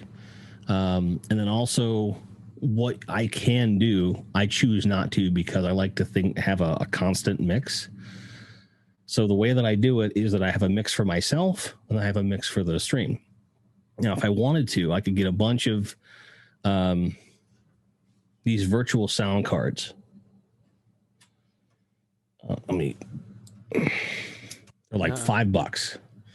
And it's just like a PC to USB, right? And I can take those and route anything I want to those sound cards, and then route an RCA out from there into the mixer, and I could mix everything right there. But that's the same mix for everybody at that point, which I don't want. But there's value there, and a lot of people do that. But I think that's why it is done. Why is this not going back in there? Oh, no. I was putting it in the wrong hole. Well, dude, we have been going for 3 hours and 15 minutes or so. Yeah, we do that. I can't believe how quickly that went. Like how... Always the way it is with us. It's weird, right? Well, okay, so I don't know... I probably should go at some point. But look, here's the deal. I want to make a promise to everyone. Number one, you need to return whenever you want. And if that means in the middle of the week, why not? Number two, it doesn't have to be on the show that we hang out. So, because I am not inoculated, I guess that's vaccinated, whatever. Yeah. I still can't leave, but that doesn't mean that I don't want to hang out. So we should do this more often. Yes, we should. Whether it's on stream or not. That's all I'm going to say. I agree with it. And you need to, not be angry at me for saying, "Hey, how's it going?" He's never done Never that. angry at you for that. No, I've never been like that. It's all in my head. I have something weird in my head that says they probably don't want to hear from me, so I'm just gonna stay quiet and watch someone else play video games on Twitch. That's what I do. I get in these loops, feedback loops. No, I get you. I do understand it. It's a weird thing. I don't know. Yeah. Or maybe it's not. We need to do more of those show and tell parties that we used to do. Yes, those are fun. Those are fun. And I've got some I also, another one of the things I want to do is I want to get your feedback on some ideas I have. But Okay. anyway, it's beyond that. It's just like, let's just hang out, man. And No, I know that I get it, and I'm in. Yeah. I think Wednesday during the day should be okay. Tuesday, like I've got a cleaning person coming to help because I've let the place go a little bit. But and then I've got some errands to run. I'm either going to do those errands on Tuesday or on Wednesday, depending upon how long the cleaning person is here. I'll keep you in the loop. hey, we just need to hang out more and talk more and Yes. just chat, Yes. So, but I will let you go and have the rest of your Saturday because, and you as well, all of you watching. And thank you. It's weird how I get in that feedback loop, but these are, number one, they're fun shows to do, and number two, the people enjoy them too. The people enjoy, having, me having guests on the show. I just need to do them more and have more fun, and that's what we're gonna do. So, Jim, is there anything else you want to say before we say bye? Not particularly. I'm going to try and start streaming again soon, especially given the fact that my days off are now during the week. I've always found that me streaming during the week is more successful than the weekend stuff. And the internet, as you can see, has been much more stable lately. Yeah. So solid. I should be able to do that. So if you're inclined, head over to grindheadjim.com/Twitch if you want to follow me there. It didn't work. Whatever that was didn't work. Oh, There we go. Nightbot, thank you. Head over there. Yeah, hang out, and I'm way more vulgar there than I am here even, but it's fun. I actually had I can't remember who it was. Sorry. But the other day they were like, "Why is this rated as a mature stream? You're not cussing or doing anything." And I'm like, "Yeah, but I have people on and sometimes they do, and I don't, But he was probably like, "This is like a G-rated stream. What this mature rating is bullshit." Then Jim comes on with his F-bombs and his C-bombs and all these bombs. See, I just try to keep it PG or PG-13, Yeah. That's just me. Yeah, I just, because, I did my extreme X-rated type stuff back in the day. Right. It's different. I'm different now, a little bit, but it's still fun. Oh, you're different, all right. But anyway, guys, go follow Grindhead Jim over there, on all the things. And we will be back on Tuesday for sure, but I'm going to be working on some videos and things. I'm doing some things. What'd you say? This stuff. Yeah. Boobs, no bush. I mean, I guess kind of PG-13. If I keep it PG-13, you can have one non-sexual boobs. You can have boobs and you can say the F word once. Right. But yeah, no full frontal. But I don't do that either. So I guess it's PG. But anyway. See, I will say this, and I'm just going to get this out there. I don't think I've ever said it publicly before. If Game Chasers is going for a PG-13, I'm kind of upset we didn't get to use an F word once. Well, I honestly think and this is, we are wrapping up the show. I will say that. And thanks Nightbot for saying it again. But yeah. Appreciate that. Yeah, but I think as time went on, everybody kind of realized that this really was more of a classic mid 80s PG movie than a PG-13, push the limit kind of PG-13 movie. Yeah, and I think the characters that could have gotten away with it in the places where it would have made sense to say it, and I'm including my character in this, it would have broken tension. It would have been like, whoa. It changes like the one time that I think my character could have gotten away with it would have been in that scene with Dave in the truck. Honestly, because that was more or less the breaking point, I think. But keeping that tension was better served by not letting it out by saying that. And I like the way he edited that too. That I haven't seen it since that rough cut. But not say the F word related to a sexual act. Right. Oh, right. I'm gonna fuck you. Yeah. R. Yep. But what's weird is and I'm not giving anything away here, but he uses a take that's not really a take. He uses a moment in between takes where you're just kind of listening and you just kind of like look, and it's a perfect reaction to what Dave is saying in that moment. And it's beautiful. And I recognized it too, because the reason that I recognize it is because I had my headphones in and I can hear background audio during that little shot that he used. Awesome stuff. And I'm like, dude, that's exactly the kind of stuff. It's just like how during The Godfather, he used takes in between, like before action was called, where the camera's set up, camera rolls, action, then the action actually starts. These moments where there's an empty hallway or something. Same concept. I loved it. Leon, I see where you're going with that. I know what you mean. I will say that for what I was trying to evoke in that moment, which was abject fear, not anger, that would, and also I think you may even think of the first, car scene. And I said an S word at the end of one particular take, which elicited a lot of laughter on the set at the time. That came out because I was forcing myself not to say fuck at the end, because my instinct was go fuck. And yeah, that could have worked in that moment. It really could have. That's probably the one that really actually would have worked.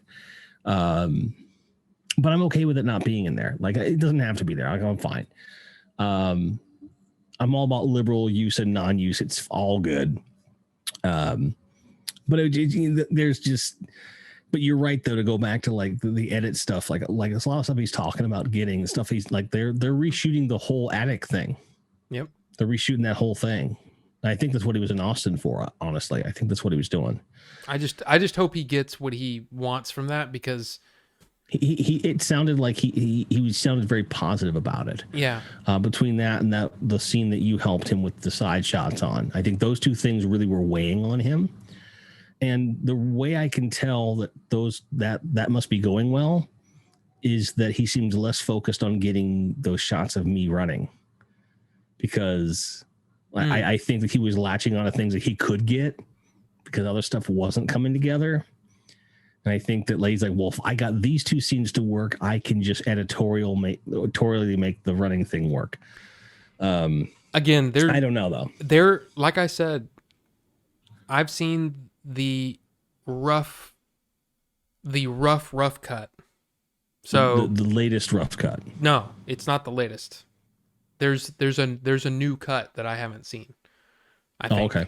Because he's basically, what he's told me is that a lot of that sound editing work you did, yeah, you're really gonna have to redo it all. You're gonna have to redo a lot of it, because he's recut scenes and made them they flow different now. But the thing is, at this point you've gotten so adept at it. I'm excited. I'm excited to do it, but what that also means is that some of the just the timing's different, and of course that means I've edited an a different scene that's edited differently, so now it's going to be Yeah. different again. But then like I said, some of the beautiful things that he's done is used ends of takes where you wouldn't think there'd be any good stuff there. He's used some of that and some of the end to help tell the story in that scene, and it's what any good editor should do anyway. But he's done it in ways that have surprised me. So my favorite thing make it in this time or no? Stupid?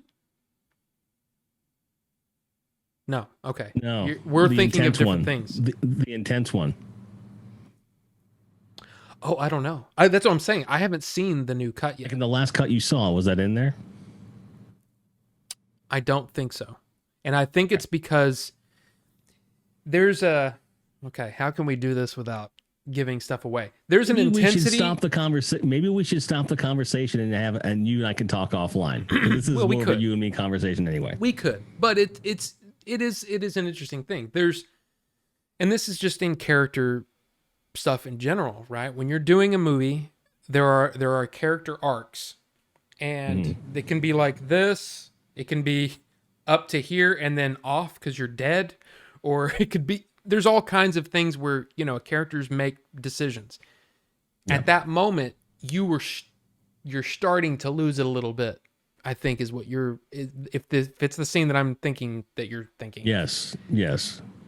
And then there was one where you took it to, but it's almost not right for what happens afterward, because what happens afterward is you say it's at least the way that the last cut that I saw, it wouldn't have worked if it was way up here. Yeah, because there would have been like holy crap, and then you're just okay, you're back to normal.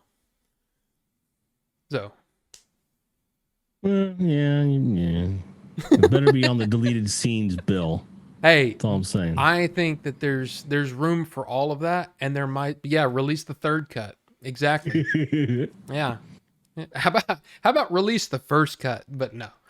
There's things. It's been a year and 2 months since I saw what I saw. It was a super, super, super rough cut. You and I saw it together after the last Toy Fair. Yeah.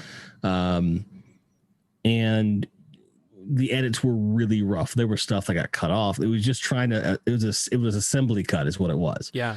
And even that, as rough as it was, played pretty good. And it was that moment where you're like, okay, this is going to work. And then knowing now all the stuff we've been able to mold into the thing, hearing music. I can't wait. I cannot wait to see it, man. And I think that's probably anybody that's worked on a movie for any amount of time. You just want to see it. You get so invested in it. And it'd be different too if you and I had gotten off that project and then we were working on other projects. Would agree, yes. All we've done is I've done pretty much for the last year and a half is talk about movies and that movie. So I'm just like. Part of the reason I haven't gone on to do other stuff is because I'm waiting for this stuff to be released so I can put it in a reel to get more work. There you go. And I'm honest. I mean, look, I'm hoping for the best for sure. Oh, me too. Oh God. But anyway, why don't we just go ahead and we'll say goodbye to the lovely folks out there. Like I said, we'll be back Tuesday for some more Jedi Fallen Order Tuesday night. Got some videos in the works and things, and then Jim's gonna possibly do some things, and you can check him out on grindheadjim.com. Thank you everybody for watching. Have a good rest of your day, whether it's a day, night, whatever. And I guess we'll see you guys on the next one. Bye. Bye.